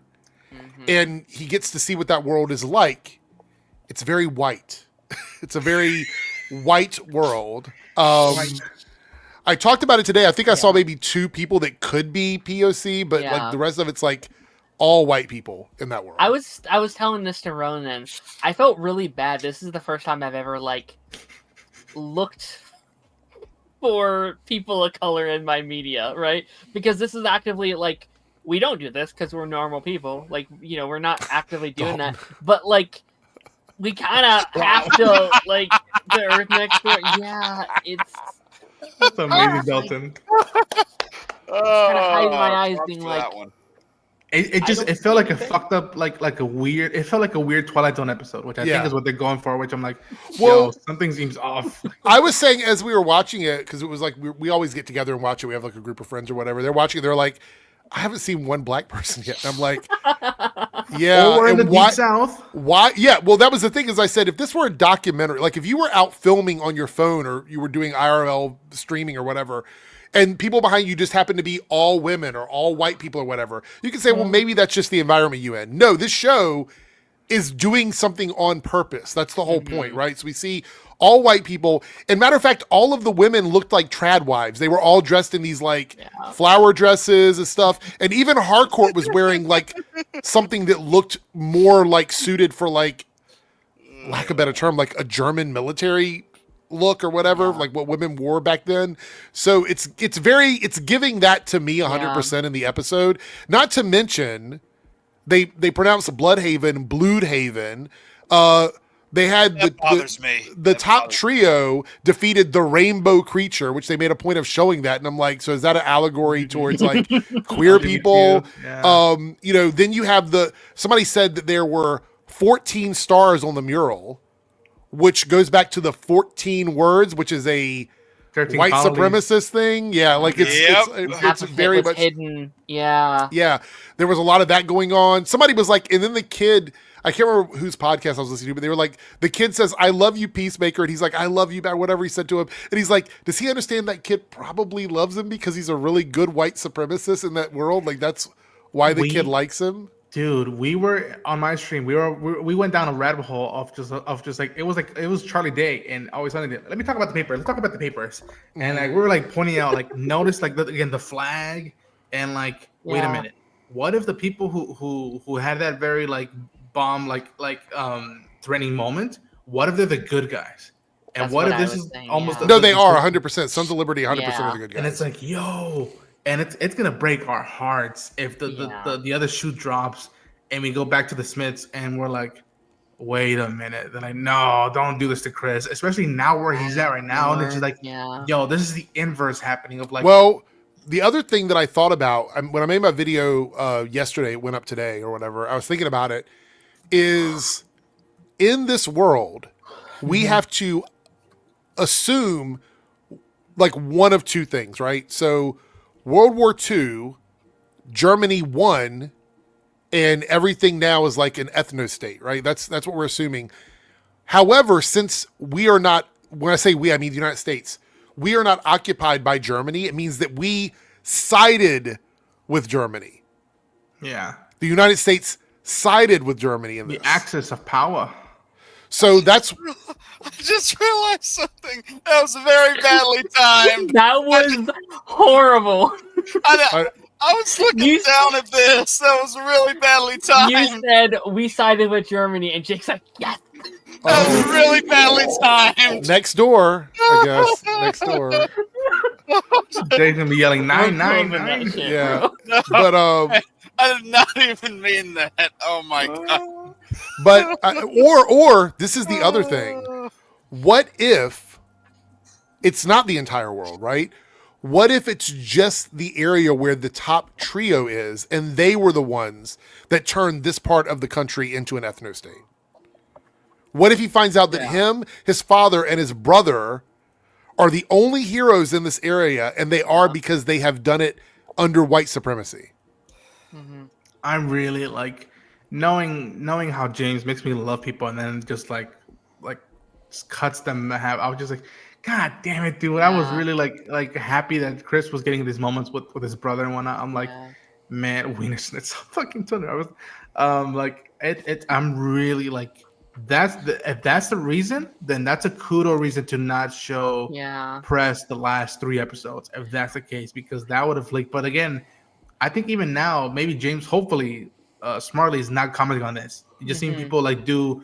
Like yo, was this happening? And him just being like, wait for a few more weeks, and then all weekly, Me and Taz were just talking about it on my show tonight, and we were like, okay, we know there's some potential things happening in the final couple episodes. Maybe some characters they're keeping a secret. We were like, what if this is like a Flashpoint situation where like all the heroes are like in a basement somewhere, locked away, powerless, and that's why they won because they were able to take down a hero. It's like it's Superman under a red light that's been there for like 20 years or something. Ooh. Like I think that could be really fun if that's your way of doing the cameos and stuff like that. If they put some members of the JSA in the Superman mural. Hey Jordan. What if the JSA is trapped in this Earth? Yeah, maybe. That's fun. Which I alluded because I don't know if you caught this, Eric, but when Eric goes to Argus, somebody asked him, "Oh, how's oh my gosh, I'm blanking on his name," but Jake, school me, Wildcat, Ted, yeah. How's Mr. Grant's results? And like at first I missed it, and I went back and I'm like. And I was like, me and Darren talked about it, and then while we were on a Discord call, I was like, Jake, take a look at this. Yeah, he just shows me that one clip, and for a second I'm like, wait, and then I'm playing it again in my head. I'm like, wait, hold on, what? That's he's also a hero in what's probably a white supremacist world. So which would break my heart. Also, Rick Flag Jr. being a joke character was so fucking funny to me. We have a pitch about that.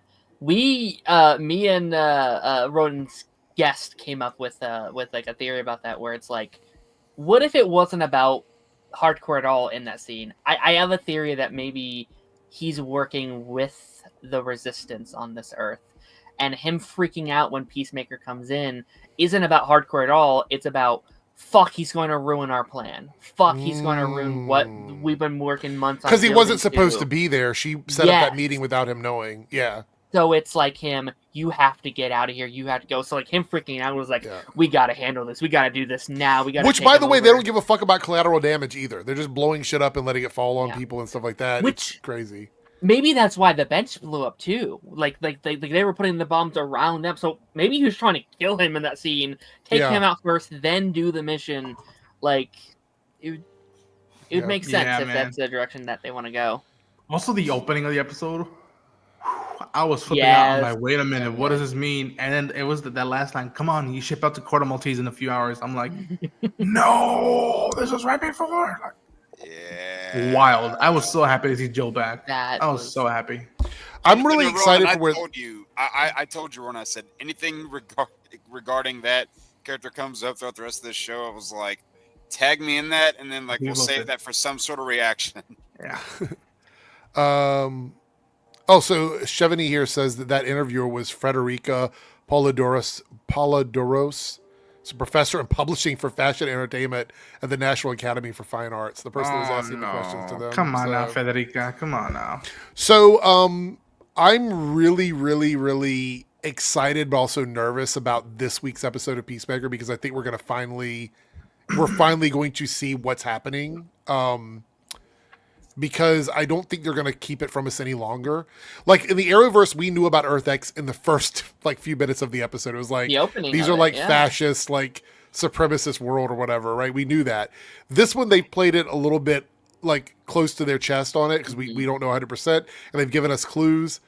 I also wonder what other heroes are on this Earth, or do we have like a Superman that is a Brightburn, like like a fascist Superman, Red Sun, like yeah. I hope not. I just thought of this I can't like fucking stand that story, and I think all vestiges of that story need to die in a fire.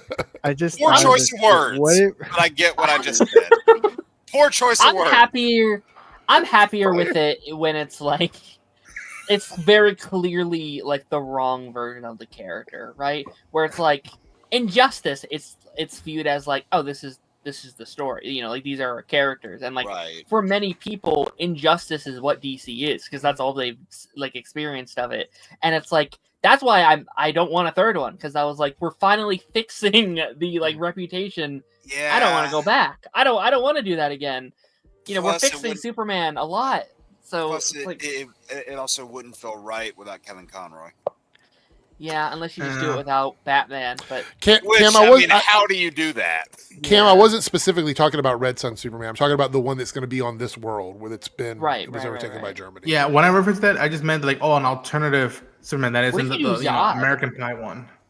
What if that's their way of like doing Zod, where it's like maybe you don't want to do Zod for the main movies? Okay, so talking about this kind of continues on with this, and this will be the last thing we talk about before we move on to the next subject. But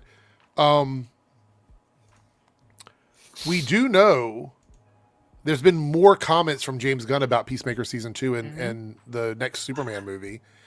And Nick here says there's some weird concerns about this R-rated DCU project shouldn't be the main direct tie-in to the main story arc, I guess, with Superman and Man of Tomorrow, which is obviously going to be PG-13.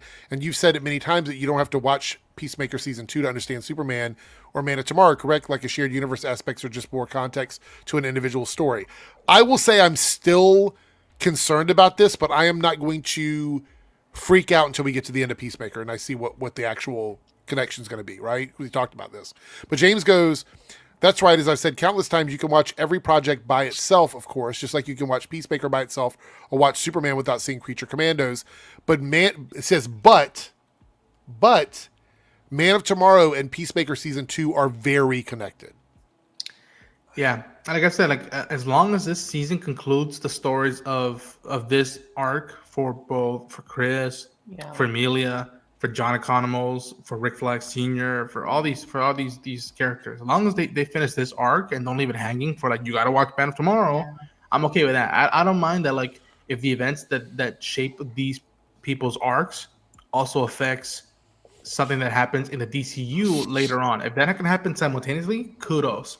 But as long as, again, if it's an end credit scene, and it's just like, oh shit, here we go again, and it's like something else. I'm like, all right, I can buy that, but like, yeah, it's been interesting seeing James's comments here and there, and it's just like, well, this is a little against what you want to do. Yeah, because look, I'll be honest. Yeah, I've had a couple of my friends that watched Superman by itself, and they didn't need to know anything else. Like they watched Superman, and they felt like it was its own standalone thing, right?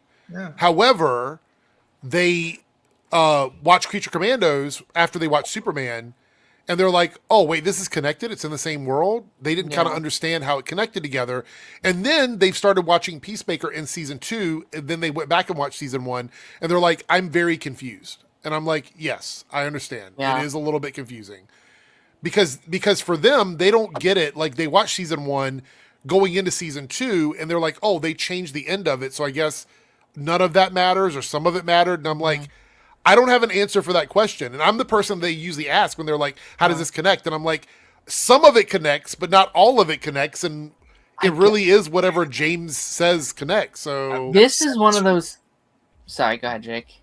I was just going to say, I said this from the start. If you're looking to do like a full brand reboot, I would not play fast and loose with what you're leaving and what you're connecting.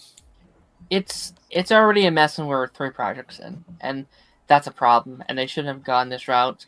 I think for this example in particular, I just got to see how they go about it. Yeah. Because a lot of these things, we freak out like in the moment. We're like, oh no, this is bad. And it comes out, it's like, oh, that was fine. You know, like it didn't really matter. But I just need to see the execution of it. I need to see how they go about it. Cameron says, I'm scared of the reception of Michael Rooker's character this week and next week. I don't really see an issue with the character yet. I mean, he's kind of an old weirdo, right? But I think next week might change the opinion. We'll have to wait and see where they go with it. On Thursday, social media's gonna be blowing up. Yeah. Interesting.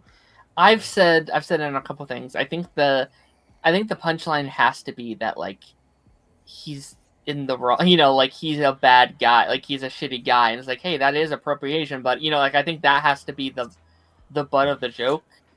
But there's only one movie that I think did appropriation correctly, in my opinion, and that was Tropic Thunder. I think that movie did make it feel like they knew what they were doing with it.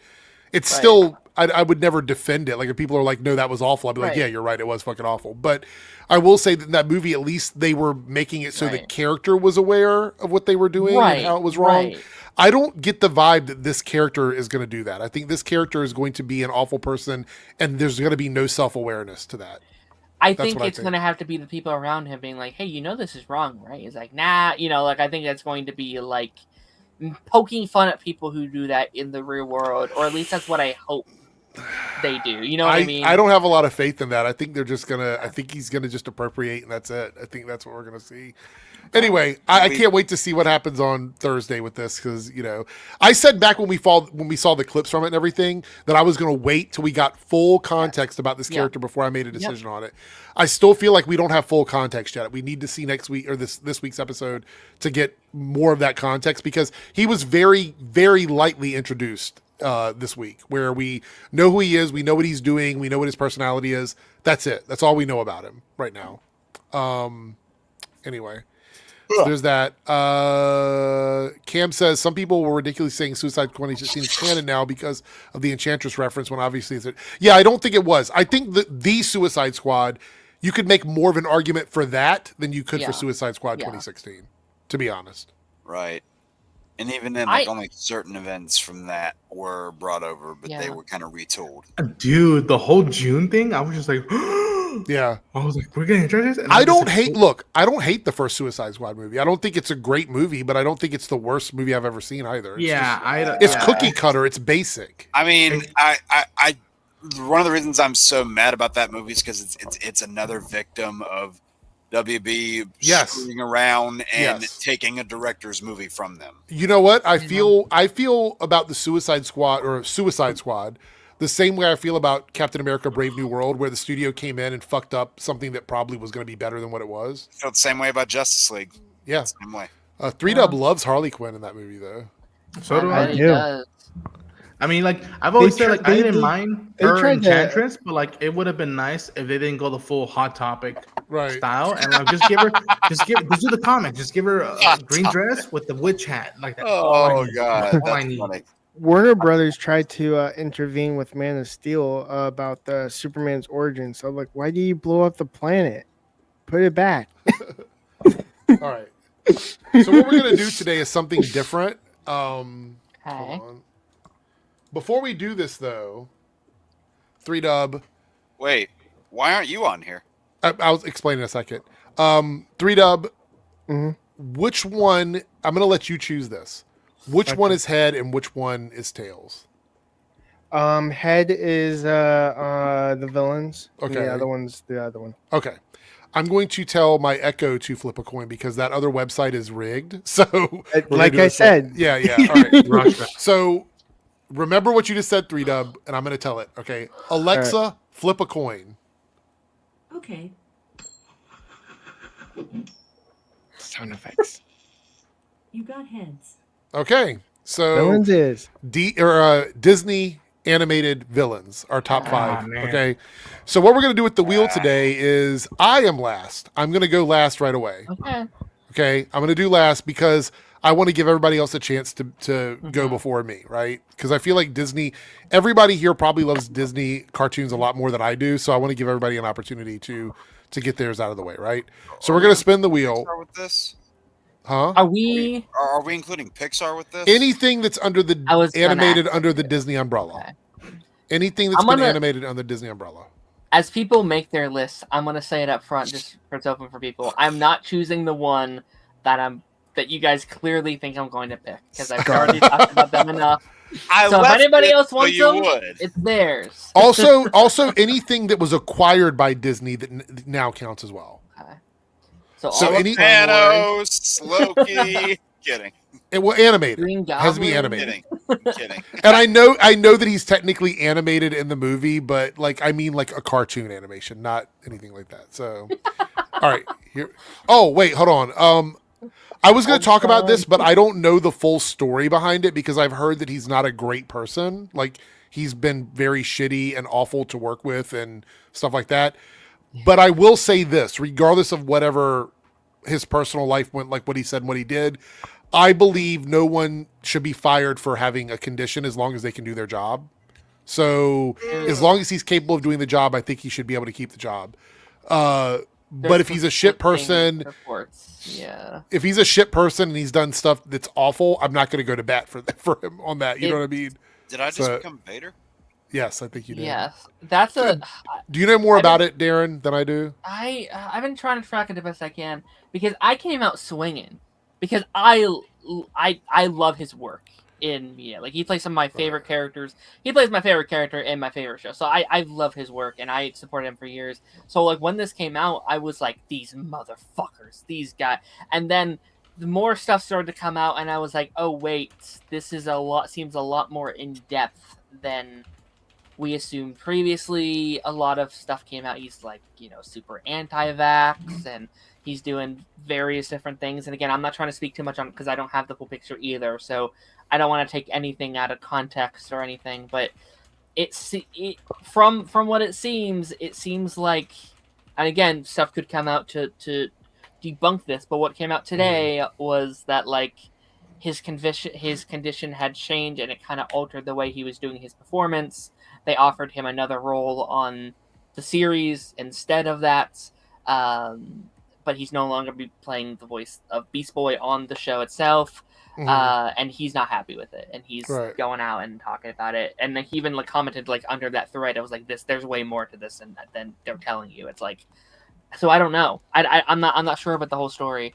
So it seems like there's a lot that's not being said. There's a lot that's being discussed that happened behind the scenes.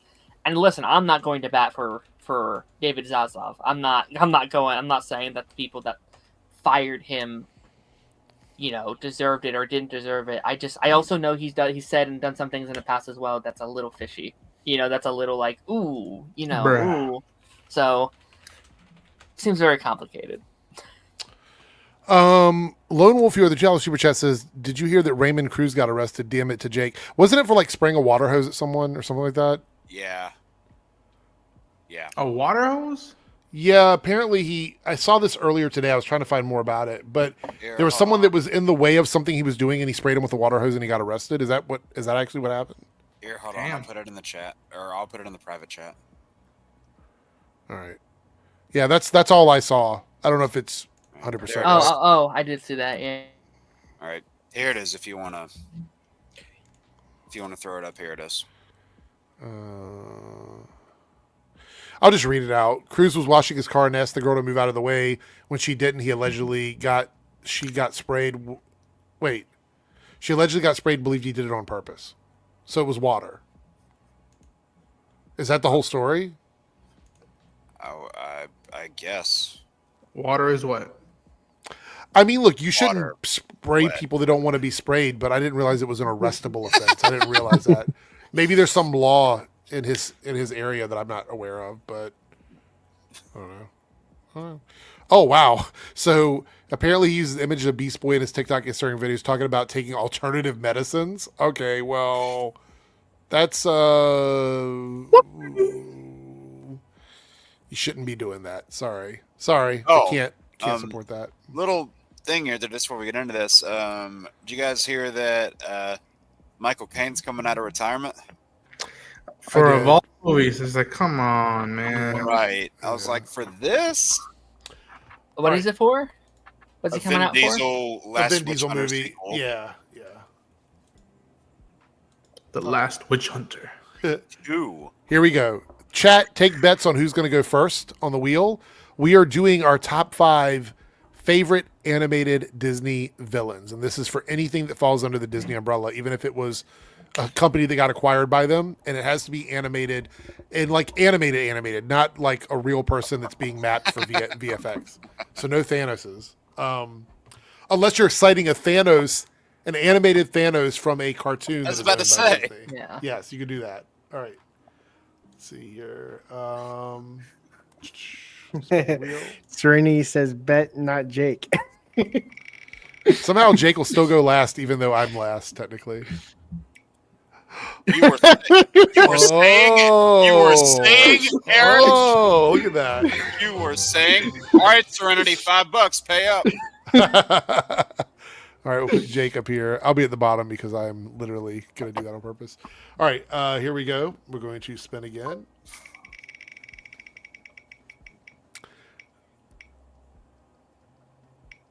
Oh, Ronan.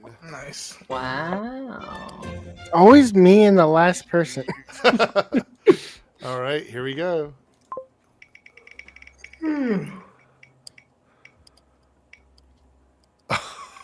Oh. Woo, Darren, all right. You don't have to move it. Actually, you do have to move it. I do have to move. Go up. Yeah. All right.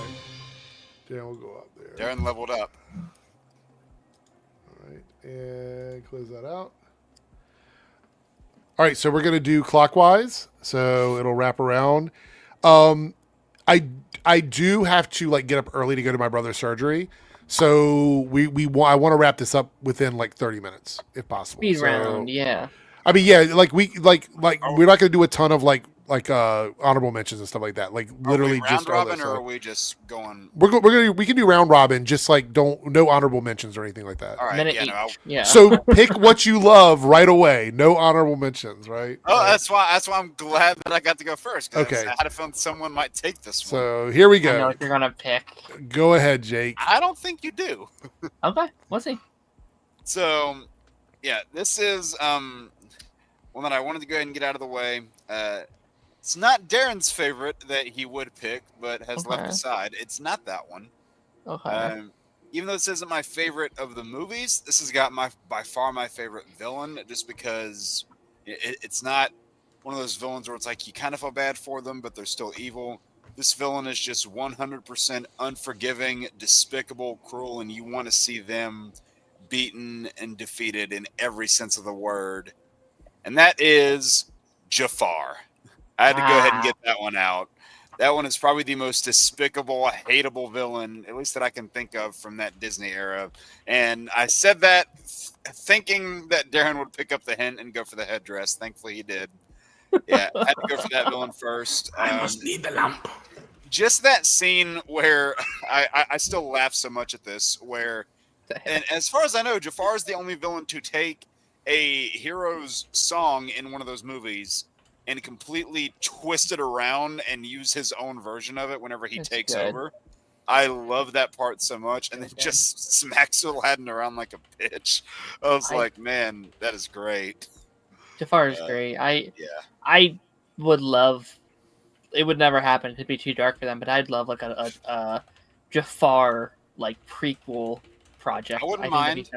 Like I know it's like not the animated stuff, but like there's that line in like the live action movie, and I know people don't like that version, but he's like, I was once a straight rat too, just like you. And like I love the like parallels between them as like, oh, this is who Aladdin would have been if he didn't get his shot, kind of thing. Like I love that aspect of it. Yeah, I just love that villain so much. He is so hateable, so despicable. And you know, granted, even though the direct-to-video sequels are not great, he's great in that. He's fun. He's still entertaining in them. Remember, chat, you can give us tomatoes if you don't like it, and pizza slices if you do. So toss out pizza slices if you're into it. 100%. No bananas this time. No bananas. Pizza slices if you don't like it. Throw pizza. Pizza if you do like it. My bad. Tomatoes if you don't. All right, Ronan. On pizza. Kidding. Ronan, where are you at with your first one? So I'm gonna go with a character that's played by an actor who's really gone off the deep end. But my God, he's probably still my favorite character. My favorite antagonist in animation from Disney, and that is Hades from Hercules, 1997. Oh, I so thought he was going somewhere else. Oh, it's probably still a list. I mean, that guy, dare I say, probably steals the movie from Hercules in that one. Probably, like the line that always made me laugh as a kid, even though I didn't realize it was like, okay, memo to me, maim you after lunch or whatever he said. I was like, what the fuck? I'm seeing a lot of pizza slices. A lot of pizza slices in the chat. Yeah, I adore that movie. That and Tarzan really shaped me as a kid, and that performance. It was weird because it was the first time my relatives or the adults recognized the voice. They're like, "Oh, we know who that is." At that time, we're fans of him, and we're like, "Oh, okay, cool. We all like this thing." And he is just, the force to be reckoned with as that character. Just that bit where it's to him at the beginning of the movie. How's life in the underworld? A little dark, a little gloomy. Hey, full of dead people. Yeah, he's so good. I love when it blows the fire with his head. Hey, wait, where's my lots of pizza slices? Candles here. Dalton, Parker. Yeah, all giving out pizza slices. Okay. I do really hope the rumor is true about like the live action Hercules movie, because like I don't really want the live action Hercules movie, but like the rumors is going to be a Hades movie instead, and that's where I'm like, I've seen that. Yeah, that's creatively new. You're doing. I would like, and he's the one who's like, I want to see it from his POV. Like that's fascinating. I hope that actually goes through. Yeah, do that. That's so much more interesting to me. Yeah. All right, that means what 3W? I love when the Titans escape and they're like, fellas, Olympus is that way. They all have to go turn and go that way. So good. I love it. All right, so Darren, you are up. Lots I could choose from. And someday I'll have to go in much bigger detail. All my favorite Disney villains. I'm going to start with a Pixar villain. I thought Jake was gonna start and steal this one. I'm glad he didn't. This probably one of I honestly think this might be the greatest villain in film history. Syndrome. I left this for you. I left it for you. Damn it! What a perfect villain. 10 out of 10. He is easily, I think, one of the best parts of that movie. One of those quotable villains of all time. One of the most realistic motivations of all time. Yeah. Just someone who gets like left out of everything, who his dream gets crushed as a kid, and I quote him so much where it's like, "You caught me monologuing. You sly dog." And like, and when everyone's super. No, he was literally on my list, and I have to pick another one. He is. I left that off for Darren. He is like I think about that all the time where it's like, well, if everyone is like when something is special, when there's too much of it, that no longer makes anything special. Like I think about that aspect of it all the time. And So they put that message in the movie long before you see Syndrome. Yeah. So good. Yeah, no, he's perfect. I think he's the best villain of any comic book movie, in my humble opinion. No, I left that off there for you. I can remember. I I can appreciate imagine you. how I was as a kid being like. Besides, I'm your biggest fan. It's like, oh shit! That's Yeah, awesome, that buddy. right there is the key right there. You got busy. Just that bit where like this really cements how evil he is when he, without even blinking or thinking twice, when he fires those missiles at the kids, you're like, holy shit, this now guy's you know how I feel. It's like Jesus Christ, man. Woo! Even when Mr. Incredible has years what's her too name in his grasp, he's like, really? He's like, I could break her like a toothpick. I'm like, show me. Show and it's me. like, Even when you have nothing to lose, you're weak. yeah, Now I want to rewatch it. Damn it. yeah. Lots of pizzas in the chat. So there we go. Have you guys seen the dark theory about Syndrome, by the way? Oh God. He's a son of his or what? It's somebody made this really dark theory that Edna Mode designed his costume with a cape purposefully so it would I kill heard him about this. Yeah. because she knows how evil he was gonna be. I was like, Funny. that's messed up, but it would also make sense. I heard about that. Yeah. All right. Well done. Alright, you three, Deb. Damn it. So I'm going with one of my all-time favorite kid movies called Meet the Robinsons, and that's the bowler hat guy. Oh, he's Going with fun. that. I like him. He's a misunderstood villain. Like he's not like the things that put him as on the path of villainy could have been avoided, which it was at the end. So Oh yeah, like Candle here put the name over here with the pizza or whatever. If you want to put the name out before you put the pizza slices, so we know who you're talking about, that'd be cool. Yeah, because otherwise it's just a lot of pizza, which I mean, make the turtles happy, but Pizzas are good; they're good. yeah. I like. I love the meme from him where it's like, I'm all alone, and then it cuts to the kid. Do you want to play? Desperately alone. It's like he just wasn't paying attention. the reason why I said the bowler hat guy Oh! is because the name that he's actually is a spoiler. It if is for a anyone spoiler. Wow, our first I have- tomatoes tonight. I've not seen that movie in a long time. I like the part where he's like, I don't know how this plan is supposed to work. I have a big head and tiny arms. All right, so my first one is from 1991, and it's a TV show. Oh, yeah. It's Negaduck from Darkwing. Oh my Duck. god. Oh, TV. Oh Such a man, now I good might have to change my list. So he's literally a mirror version of Darkwing, and he's even voiced by the same voice actor. Such a great one. And he was the leader of the Fearsome Five, which was the Rogues Gallery for Darkwing Duck. Okay. I absolutely love this character. Like 1991 was like around the time where I was not really watching cartoons as much because I was in high school, but I was still keeping up with like the Disney stuff. And this was one of the things that I actually really watched. So for me, Negaduck from Darkwing Duck is amazing. So that's the first one on my list. So there we go. Very nice. So Jake, you're up. All right. So I am. Hold on, my list just vanished. All right, there it is. All right, I am gonna go with a Pixar one this time. And if I had to say it off the top of my head, this is probably my favorite Pixar villain, at least definitely in contention. I am gonna go with the man in the box, the prospector. Son of a Toy Story 2. Yeah, I had to go with that one. I absolutely love the prospector. His dialogue at first, how he seems like the warm, kind of gruff old, veteran, I guess if you want to call it, from Toy Story 2. And he doesn't seem all that bad. And then the more and more you get into the movie, you're like, okay, wow, he is obsessed with just going to this collector museum and being a display item. Yeah. And just that bit, before he goes, all evil, he has probably my two favorite line exchanges in the movie. He goes, "You can go back. or you can stay with us and last forever. And it's like it's that tempting offer. It's that push pull. But also that bit where he really parallels how Woody was in the previous movie, where he's like, once the astronauts went up, everybody wanted to play with space toys. And it's like, oh, who doesn't want you?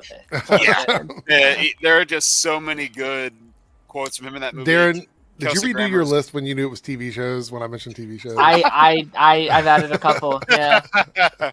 Yeah, I don't know. Kelsey Grammer played that with all his heart, so I got to give that to him. Yeah. Sorry, That's Ronan. Kelsey Grammer. No, it's okay. I never realized that was Kelsey Grammer. Hell yeah. Oh, well, there you go, Darren. all right, Ronan, what is your next choice? That makes sense, actually. I'm gonna go with I hear it. a 1994 classic, and all I'm gonna say is, "Long live the king." There you There go. we go. I was waiting for someone to do it. If no one did, I was gonna be pissed. I legit, as a kid, was like, "Oh shit, that's fucked up." The uncle's doing that. Yeah. I think I could be wrong, but I remember a story of my uncles being like, "You could just kept threatening us, be like, don't become like Scar. Don't become like Scar." When I was like, "We're never become like Scar. We don't give a shit." Oh, look, you're already getting pizzas for that one. Should have known. I Jeremy didn't put Irons, Scar on I my mean- list because I'm like somebody else is definitely going to pick Scar. And Yeah, I knew I I- was going last. So I've talked about him and enough. by somebody, you meant Darren. yes, that's what I thought. But I'm glad Ronan got so. To be fair, both Syndrome and Prospector were on my list above Scar. I love Jeremy Irons, but yeah, I mean, come on, it's Jeremy Irons. Oh, shout out to Michael becoming a channel member. Thank you for the support, Michael. I appreciate it. He's always in here giving out positive vibes. So thank you for becoming a channel member. Yeah, here we go. Anyone watching live or VOD, by clicking the like thumbs up button, it helps the channel grow. There we go. Thank you so much, Michael. I love the opening with him so much. Like after the Circle of Life, song where he like catches the mouse on his way. He's like, "You will never." He's like, "You will never see the light of day, as if I will never be king." And then the mouse gets away, and so the mouse gets away, and he does become king. So it's that like foreshadowing in the very beginning of the movie. It's like little details like that that I'm a huge fan of. My, someone not named Darren did Scar. I let him have it. Ronan won. They're giving him the whole win Yep. off of Scar. That's crazy. Scar is up there. Scar's one of the best ones. Yeah. So, all right. So, Darren, you ready? Mm-hmm. Oh yes. I've added TV shows to mine, and I think this is arguably probably one of the better TV villains, or at least animated TV villains. This was I think show came out back in 2012, and I've recently been a huge fan of it over the last couple of years. Bill Cipher from Gravity Falls, Okay. just such a arguably one of the scariest villains that's ever appeared in fiction. that man is terrifying, and what Alex Hirsch was able to get away with on children's television is insane work. He was pushing the boundaries every single episode for what kids were able to experience in their lives. But I think the slow build up of season 1, slowly being like, all right, little triangles here and there, little things hinted at here and there, and what they were leading to in the final 5 episodes for his reign over Gravity Falls is just some crazy stuff. So Bill Cipher's definitely up there for me. Well, Darren, this is going to give you yet another reason to be mad at me. I have not seen a single episode of that show. You get lots of pizzas and a thumbs up from Chris there. Well, you know, that's okay, because now you get to experience Peak sometime in your future. So, great show. So- I actually think you would really like it. Really? I think it'd be very Parker up says your Gravity alley. Falls got away with some crazy stuff. Dude, they were doing nuts. They were insane. Bad, huh? 3Dub, what is your Oh, next that's good. one? My next one is also a classic from 1953. Ooh, okay. I think that or maybe it's 1991. No, definitely not. That's the live These action are one. two very different years, buddy. Yeah, I'm thinking of the animation 30 because years, the animation bud. is 1953. They did like a live action with Robin Williams, and that is Peter Pan. And Oh, Hook. yeah. Well, I almost put that character on my list, but I yeah. like the humor of villains too. So Yeah, I did a lot of shows on mine. My original list had almost all TV shows, which I think is funny. So my next one is from a 1987 show, even though the character was out long before that. And it's like DuckTales. Ooh. It is Magica Dispel from DuckTales. Oh, nice. Now, the funny thing is, she was created in 1961, but I really became aware of her through DuckTales, even though I probably saw her a lot growing up. I didn't really pay a lot of attention to her until I saw her then. Now, it says here, she was originally intended to be Italian in the comics without like not knowing what she sounded like, but then her accent carried over into the cartoons, which I think is really interesting. So yeah, Magica Dispel from DuckTales. So thought I would pick something fun there. Owl House's Peak. There we go. Owl House's Peak. Never seen it. So that's my second one. All right, Jake, what is your third choice? So my third choice, this is the last Pixar villain that I have on here. I only had two. One of them was Prospector. This one is played by the ever so talented Steve Buscemi Randall from Monsters Inc. Yes. Son of a... Oh, I thought about that one. That was good. I keep stealing Ronan's. Ronan has had so many Ronan. things stolen tonight. Hey, listen, Ronan. This is what these two have been doing to me for months on these things. So Who, me? I didn't point at you. Oh, More so me. I wasn't looking, so. But no, I love Randall, and I've been nice to you. It's mainly that first movie because he's not so much a villain in the prequel, but I just love the way that Steve Buscemi plays that character as a, pardon the pun, a very snake-like character. It's, I don't know, I love his delivery whenever he's got Mike on the what do they call that thing? The machine. What do they call that thing? I have can't no remember the idea name. what's even Well, you're called, saying yeah. that thing. I don't know what that thing is. The thing It's where like he's got.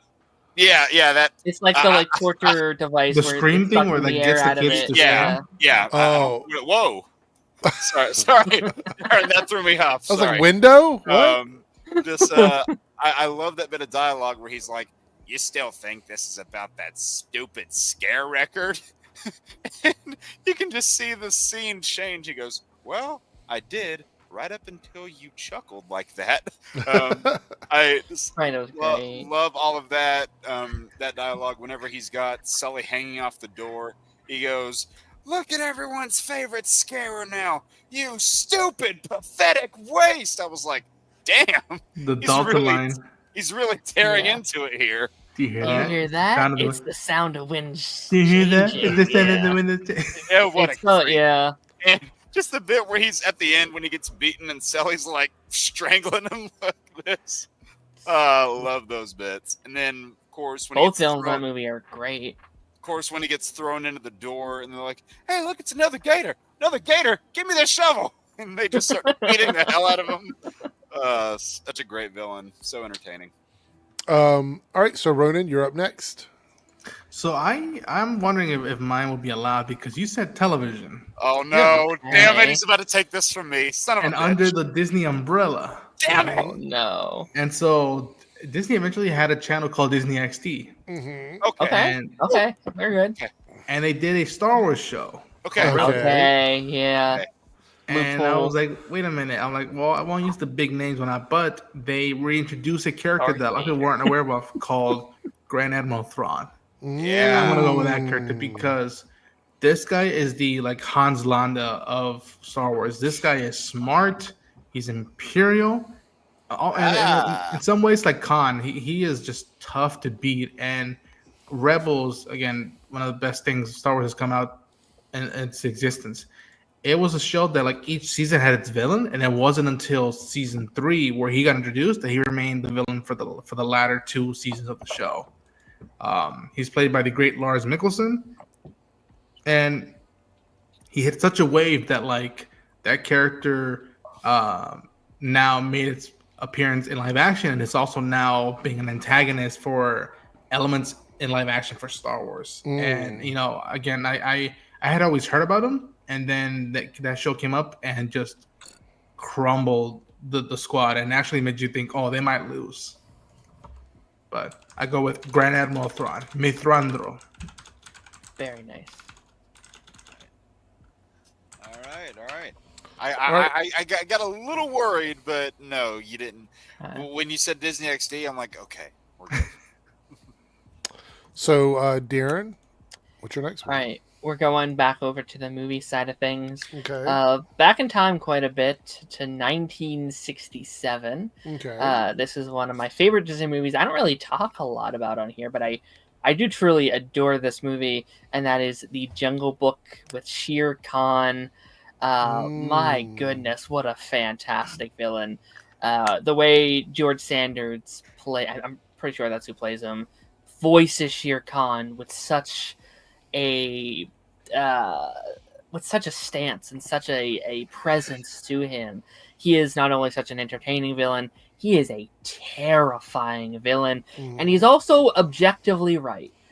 This whole thing is like, you are a man and you may not be dangerous now, but someday you will grow up and you will kill us. You will hunt us down and kill us. And he's ultimately like, I'm in charge of this place, and yes, I do things my way, but I keep people safe here, and I want to stay in charge. Like, that stuff is so good. That's such a and his performance as that character, especially going into that third act, and the way he voices him is just incredible stuff. So that's my number 3? 3, yeah. All right, 3Dub. What is your third choice? My number 3 is kind of like he's a butt of the joke kind of villain.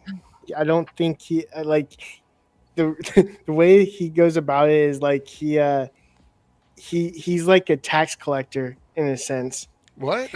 Yeah, and no, he's a villain of the movie, and the movie is Robin Hood, and it's Prince Gunn. He's basically a tax collector that tries to overtax people and put them in poverty, but also you have Robin Hood who steals from the rich and gives to the poor. So chat, we doing pizzas or tomatoes for 3Dub? Oh wow! Wow. I don't think anyone else has gotten tomatoes. I'm the only one because apparently I'm tomato. I like tomatoes, so no. Well, there's tomatoes on pizza. So, all right. So for me, my number 3 is from a kind of unknown movie from 1991 called Beauty and the Beast. Never heard of it.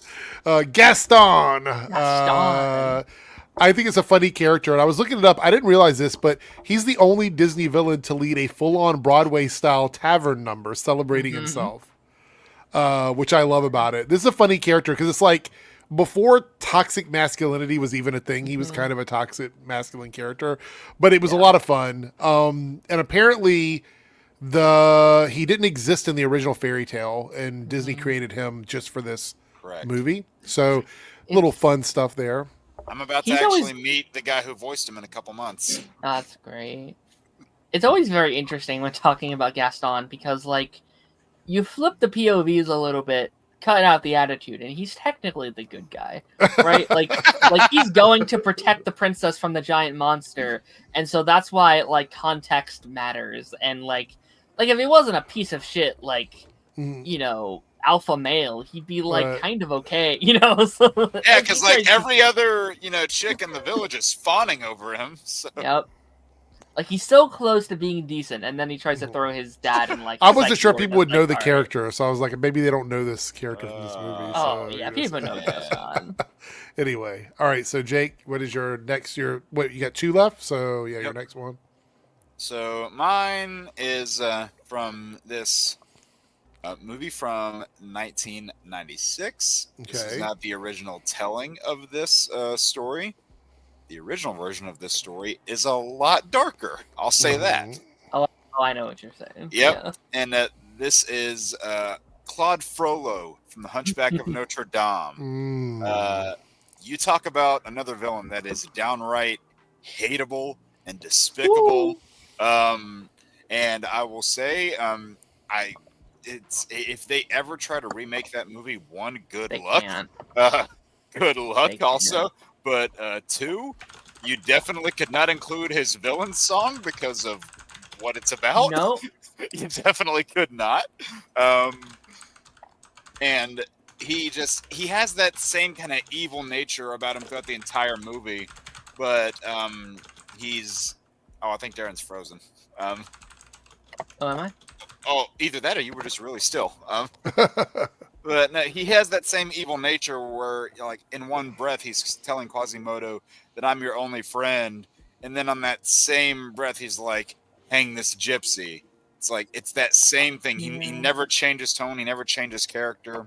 And, I mean, Tony Jay was just the villain actor of the 90s. He was in everything. And he played that role with all of his heart and soul. So I have to give that to him there. That is easily, like, I love that song. Like, as a song, not the context of it. But, like, it is, like, that is the highlight of that movie for me. And, you know, like... Probably for me, too. You look at the lyrics where it's like, you'll be mine or you will burn. It's like, oh my god! Yeah. Whew. I'm always a huge fan of like in media of like weaponized belief. I think is a fascinating aspect. Yeah. Like a priest twisting it to be like, I'm using my religion to get what I want, and if I can't, I'm going to use it against you. It's like, that is fascinating villain stuff. And you know, like, that song is a lot Very like, real. It has a lot more. There's a lot more meat and potatoes to it than when you see it as like a kid versus somebody that's older. Oh yeah. All right, Ronus, that brings you to your 4th pick here. I'm going to go with one that hit a little too close to home, but I'm going to go with 2017's Ernesto de la Cruz from Coco. Oh. Okay. Yeah. Benjamin Bratt is one of my, a particular actor that I'm a big fan of. Sadly, that story of that type of character doing what he did is not new, sadly. It's his tales all this time, and I remember being like, "Oh my gosh, they're drawing a lot from stuff I've grown up as a kid." And then you see the twist at the end, and you're like, "God damn it, this is fucked up, man." It's very, very, very sweet. It's one of the last, Pixar movies that I saw that really did a number on me. What the fuck? I just love what the Benjamin Bratt did as that character, and still holds. I'm like, damn it, charming, but god damn it. All right, brings us to you, Darren. I'll try and get through this fast because I know we got to get out of here soon. Mother Gothel from Tangled is up there for me. Okay. I don't necessarily love Mother Gothel because she's a very unlikable character, but I love what she kind of represents. I love a villain that is using like toxic positivity as their strength. They are using that like motherly obligation that one will have to their advantage to twist them, to harm them, to mentally scar them. And if we start going into like some of the like TV stuff, it's like, oh, you really fucked her up. Like you really mentally upset her. And I think it's interesting to have a villain that like mentally attacks a character opposed to what had come before, where it's like the big physical superpowers and brute strength. So I think a like manipulator is very interesting to me. So she's up there. Okay. All right. With that being said, 3Dub, what is your next choice? This one I extremely hate because he's an animal abuser. He's a flat out villain, but the villain he's playing is a villain, so I mean you can't like fault him for not being a villain. Is from Aristocrats, and that is Edgar Balthazar. Okay. Yeah. It's funny you mentioned that because I have an Aristocrats t-shirt hanging up in the other room. I should wear it. I was like, Corella? No, he said he, so it can't be that. Hold on, I forgot to do the link for the more and more tomatoes, man. Hey, tomatoes on pizza, I mean. Wow. Tomato is like the founding Darren, is that just ingredient. Water or is that Gatorade? Water. Okay. Here is a link to the Discord. Sorry, guys, I forgot to post it in there. If you want to Hot join. chips, I need them. All right. So wait, is it my go now? Yeah. All right. So this is a TV show that came out in 2024. Fucking hell! God damn it. 2004. 2024. God damn it. Okay. There's several options for me to choose from. This is what I get for saving this for last. That's why I put myself last, because I'm like, you know what? If people don't pick it, I'm going to get it. It is a character from a show called X-Men 97. Oh, god damn it. And his name is Bastion. That's good. Is that what you picked, Jake? No. Okay. Oh, are you going with the other one? There's like 3 legitimate options from that show that you can choose from. Yeah. I picked Bastion only because I love all of them, but I knew there might be someone that picked another one, so I was like, let me leave a little room for that. But I love the final battle with Bastion at the end of the season. So I really enjoyed seeing the whole team sort of come together to face off against him. And how he manipulated everybody, I thought was kind of cool as well. So and with like all the family dynamics in season 1, it really brought all those conflicts together. Mm-hmm. So I picked Bastion, but I have a feeling Jake has another choice, maybe from the same thing. So we'll see. We'll see. Maybe. So here we go, Jake. I'll go ahead and go into it. Going into my last one. 2024, X-Men 97. Somebody who utters this phrase that I have here on my wrist. Somebody who utters that phrase. That is Magneto. Magneto? Yep, I had to go with that one. I feel like I took another one from Ronan. Don't let me let you down. See, right there. Yeah, that right there. That right there. And that's the best thing I think about it. Is he tried so hard to be on the good side throughout the entirety of the season. He tried to be on that side, to where he was fulfilling Xavier's last wish, or what he thought was his last wish. He wanted to, lead the X-Men into a new age and lead them into an era where they wouldn't be persecuted by the world. Right. And he really, really tried. Then everything went to shit in Genosha, and he was uprooted instantly back into his old ways, and when you see the whole world's perspectives, on what happened, that's fair. I'll accept that one. I'll accept that one. Sorry, Ronan. But hey, listen. I wouldn't be in character if I didn't talk about it.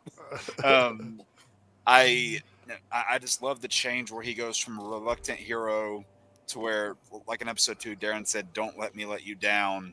Yeah. And then when you get to that 3-part finale, he is just completely a villain again, donning his old suit. And honestly, in the finale itself, whenever you see all those flashbacks between him and Charles, and they're communicating back and forth, really building their relationship, and you can tell Magneto's gone so far over the edge because you have Charles literally begging him to not hurt the X-Men, and then what he does to Wolverine, you can tell there's just no going back for him. And I think those tropes where he goes from one side to the other, those tropes only work if you have a really well-written villain and a compelling one, and Magneto fits that perfectly, so I had to. Yeah. All right, so Ronan, I'm sorry, Ronan. It's okay. There's still one more if you want to do it. I'll leave the X-Men for you. I'm gonna go with another old school animated one from 2001, Atlantis: The Lost Empire, and that's Rourke. The reason why I go with Rourke is because he's played by an actor that I'm a big fan of, and I remember as a kid, it really pissed me off, and then I was like, oh, okay, this is why sometimes military guys aren't always the good guys. I remember that made a big impression on me as a kid. Again, I was watching Pocahontas about that, and I was just like, God damn it, man, leave Kira alone. And yeah, I was an angry young boy seeing that movie for the first time, be like, mother. I didn't say motherfucker at the time, but it was the equivalent to a child saying motherfucker was when. And then the way the character finishes his story in that movie is also bonkers as well. I forget who plays him in that movie. It's Oh my gosh, he's Maverick in the Western movie. Oh my god, what's his name? Damn it, Don James Garner. James Garner. Okay, Yeah. I could not think for a second. Space Cowboys, Magnificent Seven. Yeah, or Great Escape. Yeah. Yeah. Good stuff. Good stuff. I'm sorry I took that one for you. I feel bad. Okay. I feel bad. I just saw your defeated look on your face when I said that. I was like, oh no. I have destroyed your list tonight. 3 of them. I know you've gone through the ringer. You had a whole new list by the end of this. All right, so Darren. There's so many I could choose. Like, I kind of hope we do this again at some point because there's so many. We will. We'll revisit this. I'm gonna choose one that I don't even consider a villain, but Disney themselves consider him a villain, more of a lackey of a villain. My boy Kronk from Emperor's New Groove. He's one of my favorite fictional characters of all time. The most quotable character of all time. The voice for Kuzco. Yeah, Kronk. Oh my gosh, I will quote that man all day. They're like, "How did you get here so fast?" It's like, "How did we get here?" It just doesn't make any sense. Like it's like so many little things. He's such a beautiful dummy. I could watch Patrick voice that character all day long. He is brilliant. In my heart, he's not a villain. He's just stuck there. I thought you were going to pick Lots of Huggin' Bear from Pixar 3. I have it on my list. He is one that I could talk about. There's like 20 here. We'll save it just in case we do another list down the road. Wait, hold on. But Disney got a tomato. Him as a villain. Disney still classifies him under the villain brand. Wait, Darren got a tomato. I agree, Chris. I agree. He's not a villain. There. Yeah, I started this being like I don't think he's a villain. He's just there. He's just chilling, but Disney classifies him as it. All right. Well. Where? All right, so 3Dub, what is your last choice? So this took inspiration from what we discussed on the stream today. It made me think back to a heartfelt movie in 2008 where artificial intelligence named Otto was the villain of WALL-E. Have a good night, Darthan. That is a good one. What made you think about it from the AI thing we talked about earlier? The AI thing. Okay. All right, we're down to my final choice. I don't really need my notes for this one because this one was the one that I saved for the end on purpose. It's from a movie that no one remembers. Okay. No one remembers. 3W, you got 4 tomatoes from Dolphin. So you agree with artificial intelligence then, huh? No one remembers, Eric? Nobody remembers this 1989 movie called The Little Mermaid and the character of Ursula. I'm so happy someone picked her. Thank God. Ursula is like the most charismatic villain, I think, for me. All the little deals she makes. Fun fact, Poor Unfortunate Souls was almost cut from the movie. Yeah. I don't know if people knew this or not, but they fought to keep it in because they thought it was an important scene for her, an important song for her. And the early concept art had her depicted as a tall, skinny sea witch before they changed her to like the octopus with like not 8 legs. I think it's like 6 legs or something. Anyway. But they said they did that due to animation. So she's supposed to have an octopus body, but they subtracted some legs from her. Anyway, no, Ursula is one of my favorites. I remember being... So in 1989, I was not a kid. I was like, still... it was part of your world. No, according to my list, it says Poor Unfortunate Souls was almost cut from the movie. So... I don't know, unless something in the Disney wiki is wrong. Oh God, Anthony, that's a good one. I didn't even think about that one. Yeah, he just brought up a good one from the Lion King sequel. Yeah. I can't remember her name, but yeah. Zero. It's a female. Yeah, She was on my backup in case. Oh, okay. There we go. All right. So in the chat, who had the best list? Let us know who had the best list out of all of these, and who had the worst. Tell us who you think had the worst list. Well, everyone put tomatoes on me, so I'm like, there's no question. I'm really happy that you guys kind of hit all the popular ones. I was thinking, I was like, okay, I'm not going Scar, Hades, Jafar, Ursula, because like I know everyone's gonna pick those. So I'm glad all my favorites got picked, even though I went somewhere different with mine. I left Syndrome for you. I appreciate that. I'm Based glad on someone Dalton, picked Scar. I was the worst. Fun. Yeah, I felt increasingly worse for Ronan the further we were going through this. I'm like, man, I'm just tearing this list apart. The one that Kayla brought up, is that from fucking Mulan? Is that what that one is from? Shan Yu, is that? Shan Yu, I think that's from it is. Okay. I would have a little bit of pushback on that, but I don't remember too much about that villain, but that's kind of the issue. Like, that's my one issue with Mulan. He's kind of a boring villain. All right. So we're going to do a very quick game before we wrap it up. This is a rapid fire. It's just going to be for the four of you, and it's one thing each. And then we're going to wrap this up. Okay. Oh, okay. Lone Wolf Ronan said Scar. Yeah. No, I left it. I was like, I say it every stream. I can give him a break this week. I mean, Darren, you could have said like the hyenas if you wanted to. I could have. Yeah. All right. So this is technically they weren't the villains if you think about it. This is a game of Would You Rather. Oh God. Okay. And this was suggested as a possible game we do later on. So we're just going to do a quick run through because I have to go. So we're going to spin the wheel and then you pick a number between 1 and 10. Don't pick the same number as someone else. And I'm going to give you a Would You Rather scenario. Oh, and these are fun. So let's go ahead. Oh no. I don't know if I want to go first here. Lone Wolf, those are not Ronan. Ronan's first. All right. Oh, God. So just pick a number from 1 to 10. 10. All right. All right. Would you rather have Elsa as your roommate, but she keeps freezing the thermostat, or Thor as your roommate, but he never pays the electricity bill because he will handle it with his own lightning? These are very specific. I'll go with Elsa. You'd rather have Elsa? Okay. Any particular reason? You're just not a fan of Thor, or? Nah, just I'm like Thor. I'm like I have my fill. I'm like, I'll check with you later. You can visit. You don't want to have Thor seems like a lot flying through the house. The Thor electricity bill is more expensive, probably. Plus, if Thor was pissed off, if Thor was ever pissed off at you, he would just put Mjolnir on the toilet and screw with you. Oh gosh! What number did Ronan choose? 10. Okay.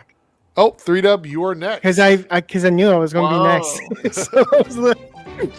3Dub has my wheel rigged. I feel it already. All right, so 1 through 9, 10 has been picked. 3. All right. Number 3. Oh, gosh. I don't know if this is going to work or not. Hold on. Let me think about how I want to word this. I got the complicated one. Sweet. All right. This was, I don't know if it really applies to you, but I'm going to read it as it's given to me here because these are all from like a different site. Would you rather try speed dating against Barry Allen or a painfully slow dinner date with Swamp Thing? Now, do you know what speed dating is? I have heard the concept and I know that the concept of Okay, it, so I've you would never be done sitting it. with him talking to a bunch of women and he would be the person that's in the same room with you, talking to all the ladies. So you would have to beat him as the Flash, is essentially it. So would you rather try speed dating against Barry Allen or maybe I'll a find the painfully slow one dinner with Swamp Thing? on my first try. So let's go with speed dating with the Flash. Oh, okay. Well, there we go. Agree. There we go. Speed is not everything in the dating world. That's all I'll say. And it would probably be kind of Take gross. things- you have to take things slow. Kind of gross eating the Swamp Thing for sure. All right. So It's a 3. jungle. It's a jungle either way. 3 is off the table. Let's find out the final order here. That was terrible. Oh, it looks like Jake is going to be last. For this one, I'm not even mad. All right. There 1. we go. So, you're going to go with 1? I'm going with 1, the first one. All right. This is really interesting because it mentions a character that we talked about just a minute ago. Would you rather be stuck on a blind date with Gaston, who won't stop flexing, or Prince Naveen, who won't stop flirting with everyone else but you? Oh. Naveen's really hot. I'm going Naveen. He's like, he can flirt. I don't care. Whatever. I mean, bring him with. I guess. You know, like, have a party. Don't tell Gaston. Oh. Is that the guy from Princess and the Frog? Yeah. Yeah. And he's rich. So. Yeah. Well, all right, so that means see, Darren's after that money. 1, 3, and 10 are off the table. So Jake, pick a number. 5. Okay, this is really interesting. Great. Would you rather spend a weekend getaway with Ursula, or go with Hades on a trip to the underworld? Oh, this is easy. All right, Hades. Oh yeah, Jake was avoiding. He's like, Darren said it's easy. You would have picked Ursula. I would have picked Ursula. I think if she has what she's won, she's probably pretty chill. Like, but it's underwater. Can Jake breathe? That is true. I mean, I'm a pretty good swimmer. I got my swimming. She's badge. magic. She could like make you a little tail. You can... Yeah. All right. So let's. Doesn't Hades imply that you're dead? Like if yes, you're going that's to the true. underworld, that means you're dead. I mean, hey, Percy Jackson went to the underworld. He lived. Fair enough. Hercules was all right. underworld. Bonus one just to throw out there for everybody here. Okay. Let's see. Let's do this one. Yeah, I have one that I'm just kind of thinking off the cuff for Eric. All right. Would you rather have Harley Quinn plan your bachelorette or bachelor party, or Poison Ivy plan your honeymoon? Oh, Harley. Can Harley Quinn can Harley Quinn play my honeymoon and bachelor? Harley Quinn's throwing a rager of a party. She's having a great time. I mean, yeah, 100%. Could Harley hyenas? Come on, man. I mean, could Harley come with on the honeymoon? Oh my God! There we go. There we go. Anyway, let's see what everybody picked for the poll. We did win in the reloaded one. We got to the goal. Thank you everybody that contributed to that. I was going to say, Eric, I have one for you. Oh, would you rather? Yeah. Yeah, go ahead. Would you rather challenge Scar to a fist/paw fight? Oh no. Or would you rather have to race your way through the Cave of Wonders pursued by Jasmine's tiger? Oh, I would rather fight Scar, I think. Okay. I'm not trying to race. I'm too fat to be running through the Cave of Wonders, so I'll just have to fight Scar. Hope he doesn't push me off a cliff. We'll do that. Yeah. All right, we're gonna end the poll in the reloaded chat. Thanks everybody for contributing. I killed DJ.